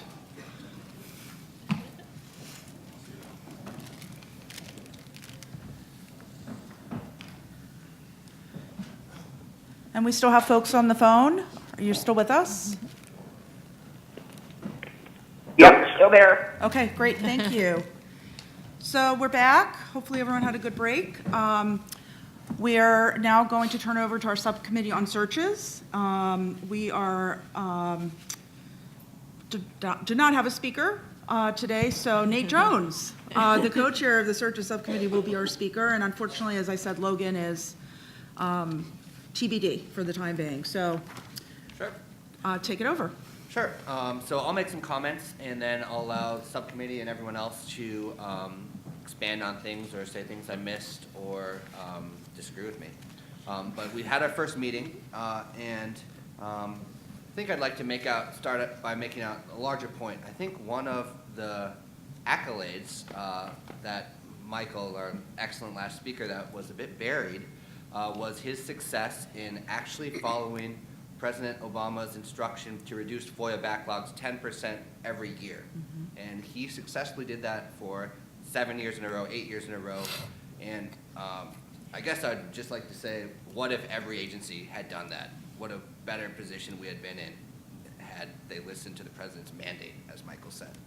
So, with that segue, why didn't agencies listen to the president's mandate and reduce their backlog 10% every year? I think after our first meeting in the subcommittee on searches, I came away thinking that inefficient search techniques is one very big reason for that. So I'll just briefly say some of the conclusions and problems and possible solutions that we talked about, and then I'll talk about what we as a subcommittee and ultimate committee are tentatively, pretty roughly tentatively, planning to do with our time here to work to improve searches so that they're not such a problem in FOIA delays. So I think the consensus is that inefficient searches are a huge problem, a huge bottleneck. Me personally, I probably would say the #1 bottleneck. And it's demoralizing. If you have a good FOIA shop and good FOIA officers that are trying to do the good work and love openness, and other people in the agency that you tell them to do searches are not doing it, and I understand some agencies are fighting wars, every agency has important missions, there's competing priorities, but the point is that there must be ways to improve, and it's a huge problem from a FOIA perspective. So some of the solutions or ultimate things that we talked about that we're going to strive towards. One is, first of all, finding out what's happening. For a requester, when someone does a search, it goes into a black hole. We don't have the data that Michael was talking about. We don't have the data that, oh, it's being searched for in 4 different components usually, or we don't have the data that it's stuck on this person's desk for months, a year, years. Even if there was a way, FOIA Online has a pretty good tracking system. FOIA Online has a tracking system, but it says out for search. If there was a way to allow the public to see where exactly, or I would ask for the name of the person that's taking years for the search, that would be a big step forward. Transparency in how searches are conducted. Related to that, another aspirational goal we talked about is evaluation of the program officer's performance. OGIS, I think still says, I know used to say, FOIA is everyone's responsibility. It was the Attorney General, so. And OGIS as well, and the AG, thank you. So the Department of Justice, Attorney General, pretty high up, and OGIS, also pretty high up, says FOIA is everyone's responsibility. And that means that it's everyone's responsibility to conduct FOIA searches. From the opinion of our subcommittee and myself, and we can open it up after, that's not happening. We need to reinstill that. One possible way is if there is a way to include FOIA performance for people outside of the FOIA officer's job evaluations or performance evaluations. I know we've brought this up before. I know there's big pushback, but speaking as a FOIA advocate, that's the best way forward. FOIA won't really work if people ignore the FOIA officers telling them, do a search for this. Other ways around it, as we heard from Michael, is buy-in from senior agency officials and get them to tell them to do the search. Thoughts that we've had. One more larger aspirational idea, and then I'll go on to next steps and we can discuss. The issue of e-discovery, a powerful, powerful, powerful tool that law firms use it for their lawsuits, and government for FOIA requests, in my opinion, is largely lagging behind, though it's not unheard of. There are two issues that I'll bring up. James can elaborate. But one is that often we know that agencies have these e-discovery tools because they use them for other things, but they often don't or can't or won't use them for FOIA. One issue is money. I know that e-discovery, people aren't doing it out of the kindness of their heart. They're doing it for money and doing it for maybe per term or per volume search. Okay, but on the other hand, that leads the troubling issue that the U.S. government has the tools to do much better searches than they're actually doing. And so for searching for another office, something outside of FOIA, they can do a bang-up, awesome, fast, very comprehensive job. But for FOIA, we're often asking people to search their own documents, and often they don't even return the calls from the FOIA officers. So that's an issue. One next step we're going to do, hopefully, is bring someone in next meeting that has had success using e-discovery for FOIA to talk about, one, the power, maybe the drawbacks, two, and how to be able to use e-discovery, not just for other issues, but for doing FOIA searches. And the last issue that I forgot to mention, the broader picture, is expanding another possible aspirational solution, is expanding the ability of FOIA offices to search electronic records. I know some offices already have this, others don't, but the key example is searching emails. Right now I know that some FOIA offices have to go to the IT person and ask them to search emails. Others have to go computer by computer by computer. No longer after December 2016 are we any longer, I hope if we're following the law, printing and filing and searching boxes, but until last month, some people did. But the possible solution is finding ways and so that all FOIA offices have access to search email on their own. It also leads to the question of impropriety. If someone does a FOIA request for a government official and the FOIA officer says, search your emails for these words, and the person themselves searches and replies to documents to themselves, it leaves open the chance that they are not providing the FOIA office with all the relevant emails. I don't have to elaborate. So, our next steps. For the next meeting, we hope to work to get to look into e-discovery and see how we can expand the use of that, learning the strengths and weaknesses. Between that, doing something that we had done in the last committee, the National Security Archive, my work independently, is going to do an electronic, I guess I'll say the word survey, essentially asking FOIA officials and members of the public, tell us all you know about searches in whatever agency. So maybe someone did litigation, and for litigation, they had to explain, the agency had to explain, here's how we did the search. Hopefully, people will respond, tell us that. Hopefully, FOIA officers will say, I work at agency X, and here's how we do the search.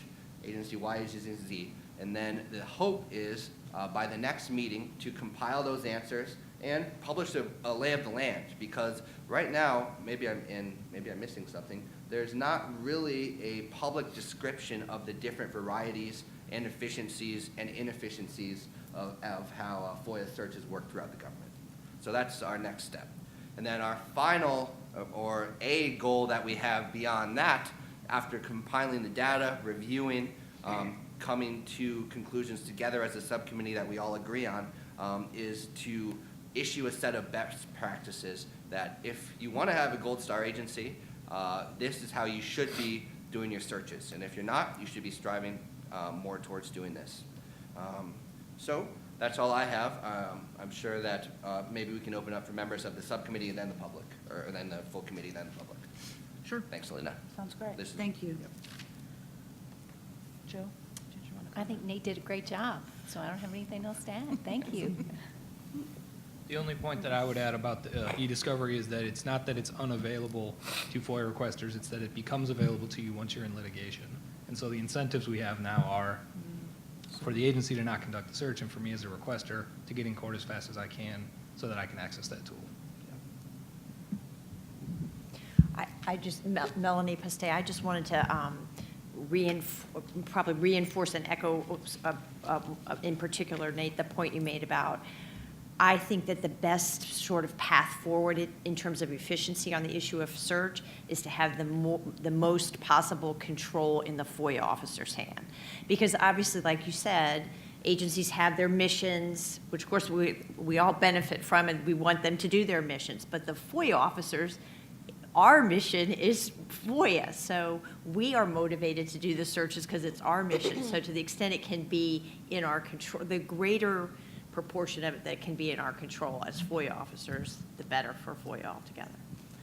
I have a question just about that from the FOIA requester side. Yeah. I mean, is it possible, and are FOIA offices authorized to be able to have access to the entire agency's electronic files? I mean, because you're talking about email, but you could also be talking about drives that have documents on them, and what's the ability for the FOIA offices to have full access to an entire agency's electronic files? I mean, it is different, the way every agency is set up differently, as Nate said, and and obviously there's privacy concerns, there's national security concerns, there's law enforcement concerns, so there's lots of different issues. As we keep finding with all these things, nothing is sort of like, oh, here's this simple thing we could just do. But we definitely have agencies that have greater ability to search records themselves.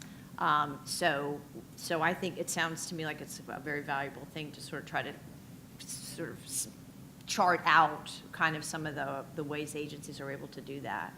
And certainly with e-discovery tools, I mean, we've been talking about that now for years because once the FOIA professionals see them, it's fantastic what they can do. So, and it does make your search just so much more efficient. And it's just unfortunate that those tools, using the discovery tools takes time, which costs money, and that's why some agencies just don't have as much bandwidth for it. Tom Sussman, Nate, you started by sort of talking about tracking the search. That's one of the important elements. And I just want to sort of add an element to that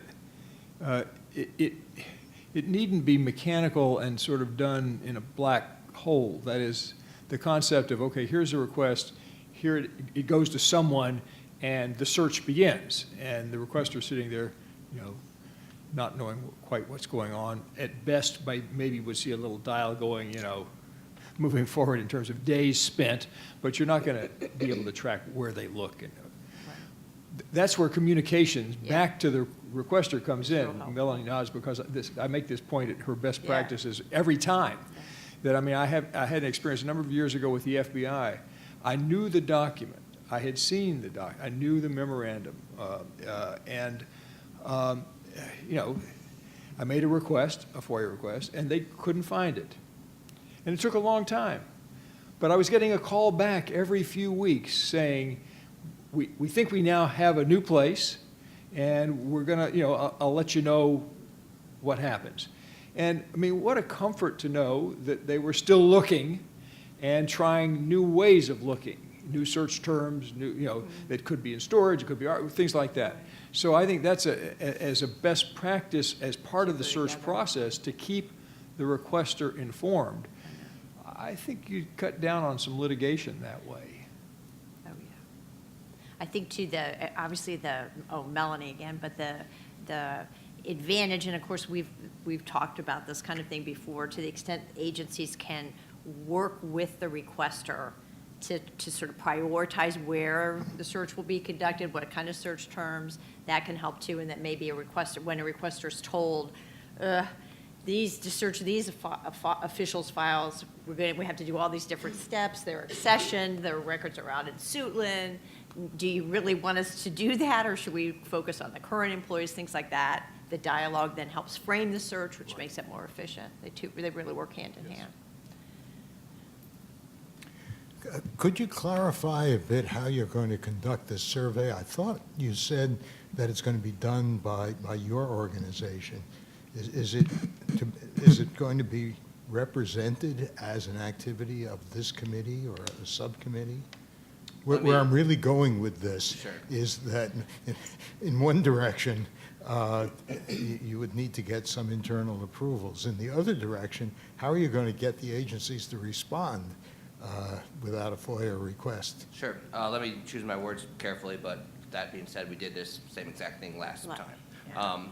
It's going to be National Security Archive, independent of the subcommittee, so it's going to be the other direction of hopefully agencies will respond, and the way we're going to do it, the National Security Archive is going to do it, is hopefully by the goodwill that we've built up, and agencies and employees of agencies desire to help improve FOIA, and using media and word of mouth to tell people to respond. And it's going to be National Security Archive only. We'll publish the data on the website, and then anyone that wants to can use that data to do anything they want.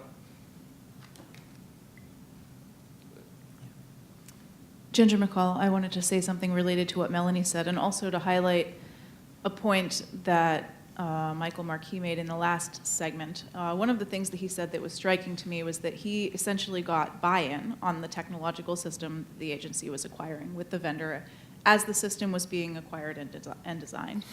I think one of the things that's happening here is that agencies are designing and acquiring systems like cloud email systems, and there's not necessarily buy-in from the FOIA officer.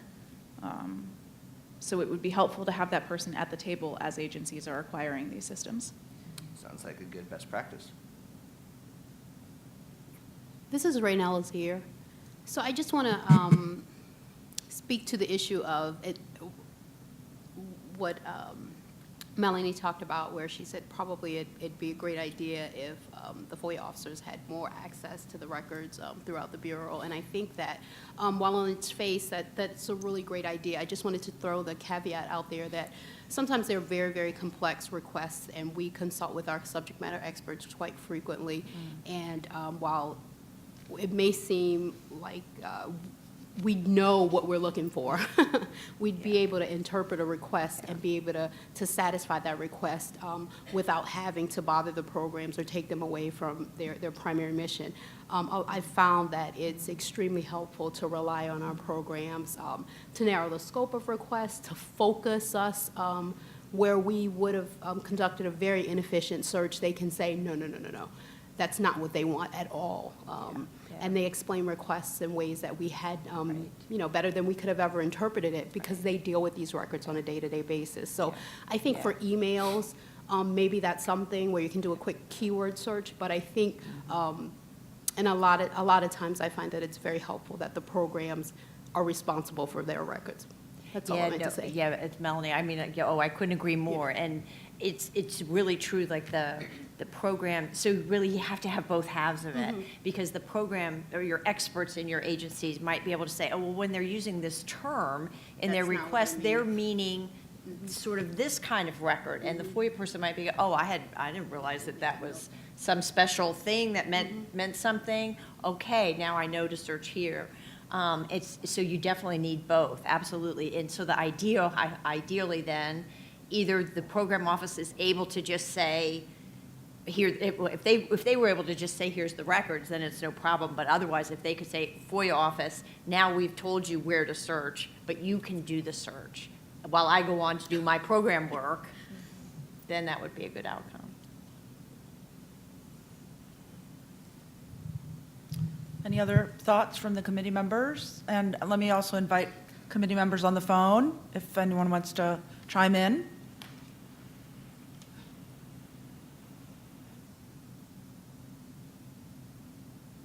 Okay, I think that was direct silence.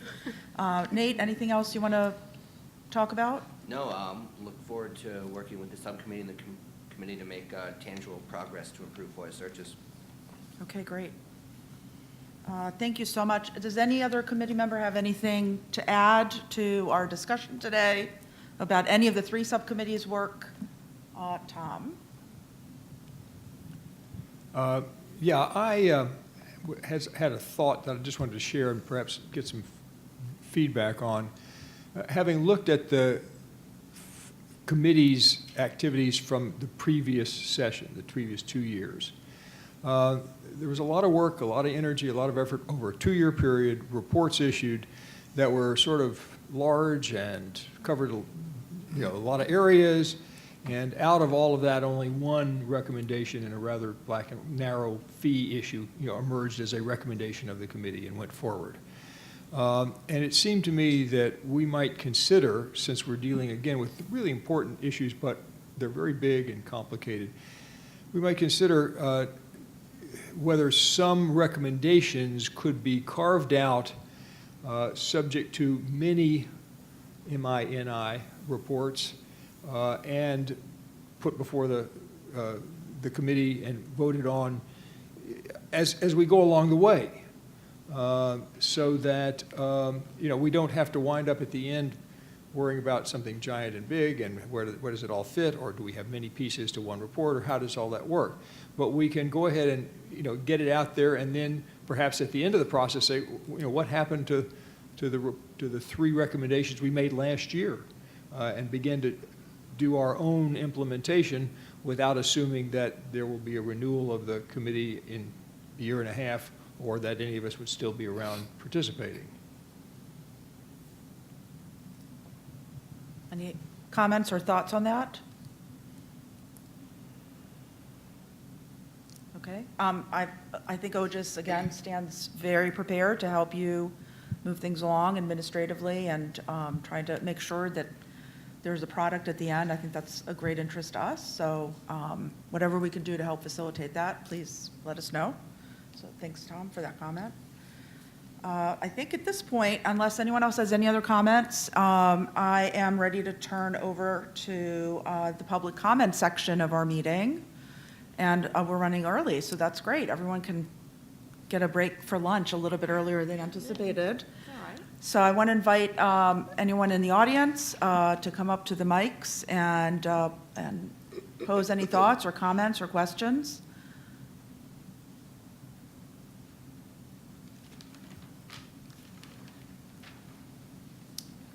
And if you could please identify yourself again for the record and your affiliation. My name is Alexander Howard. I am the Deputy Director of the Sunlight Foundation. Forgive me for arriving at the meeting tardily if I missed any announcement or details about this. What is the status of the Release to One, Release to All Freedom of Information Act policy that the last President of the United States directed to be available to the public at the beginning of this year? And when can we expect to have more information about the online FOIA request portal that Congress instructed the White House Office of Management and Budget to create? So on the Release to One, Release to All policy, we had, as well, people know, we had 2 Chief FOIA Officer Council meetings on it. We've done a lot of prep work and getting input from both requesters and agencies. We then put a draft policy out for public comment, and the comment period ended right before Christmas, December 23rd. We got 30 comments, which are all available on regs.gov, including one from Alex, very good comment from Alex. We had got really incredibly thoughtful comments and actually going in all directions. And so in some ways, I guess it would have been far easier if all the comments were all overwhelmingly going in one direction. And so I encourage those of you who are interested in this topic to take a look at the comments, because there are really good arguments, especially on the issue of delay, which was the particular issue that we asked for comments. But we had comments in both directions on sort of other aspects of the policy as well. But we got a lot of very thoughtful comments, both for and against the idea of a required delay. So at this point, we're just absorbing all of that, thinking about all that within DOJ to decide on the best path forward. Obviously, when we have our decision on how we want to go, it would be we'll issue it as a policy guidance. But right now, we're really literally just trying to think and consider thoughtfully all the comments that we got. On the portal, the really, really good news for that is that we got money for the portal, which was a huge, it was one thing to be told to build a portal, is another thing to have money to build it. So we have an allocation of money. And so this past month, we've been doing all sorts of internal paperwork with budget and things like that. And we're hoping, really literally within the next couple weeks, that we would be starting our launch of the first phase of the project, which we will be working with 18F. And they're going to do their kind of traditional, what they call their discovery period, which is going to be 3 months of working with both requesters and agencies who are future customers of the portal to get, the whole way 18F works is that agile development and very user-focused. So you'll be seeing things on our website soon, alerting people to it's starting. We want people to come and look and see what they're doing. We want people to give feedback to 18F. They'll do that discovery period for 3 months, come up with a plan for how we go forward. And then after that, we go forward. Our money is for this fiscal year, so we're really we are very obviously highly motivated to get this thing done as far along as our money will take us this fiscal year. So 2 questions. One, and forgive my ignorance, reading the fact sheet from the last administration, it appeared that the president directed that this policy be available on the 1st. Was that not a clear guidance? Is there a reason that the agency is not complying with the direction of the president? So, I mean, I think it would be probably, I'm not really the person to answer that question, and clearly the way the policy, the timing of the policy, I think everyone can understand the timing of it was very difficult with it. If not you, whom should I direct this question to, since it is the Department of Justice that is in charge of this policy? We're in charge of the policy, and I just gave you the answer about what we're doing, which is that we're considering the comments, the really thoughtful, good comments that we got from the public comment period. When should the public expect the policy to be on the internet for us all to see? So, as I said, when we're ready with the policy, obviously we'll make it available publicly. Okay. The Sunlight Foundation understands the president to have directed the Department of Justice to publish this by January 1st. You're now telling me 3 weeks in that you're still deliberating. I'll put a chit down here on the record. If we don't see this online by the end of the month, we're going to file a FOIA request for it.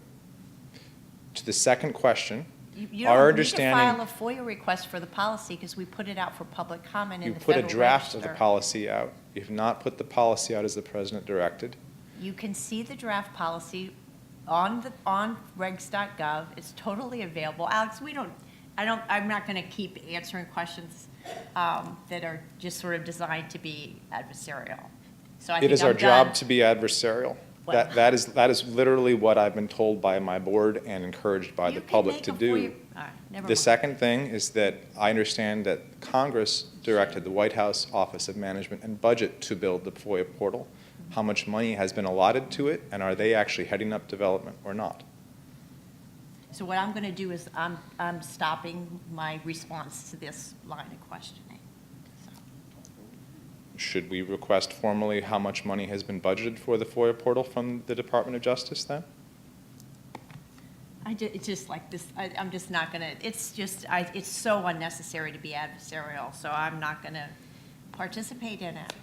Okay. And I'm very disappointed, Alex, that this is how you're asking questions. Your spokespeople do not respond to our inquiries. Therefore, it is up to me then to go to public forums to ask these questions in public. I would prefer to get answers to our inquiries directly through the communication staff of the Department of Justice. If you respond to us, then we are able to get answers that way and to share them with the public. That is how I would prefer to conduct public business. I don't think asking how much money has been budgeted is inappropriate in a public forum. I don't think asking which agency is in charge of doing it is inappropriate in a public forum. And I don't think asking for a deadline for when the policy will be available is inappropriate either, and I'm sorry that you take it in that form. Thank you for answering the question. Questions themselves are not inappropriate. It's the way you ask the questions. I gave the briefing on where those projects are, okay?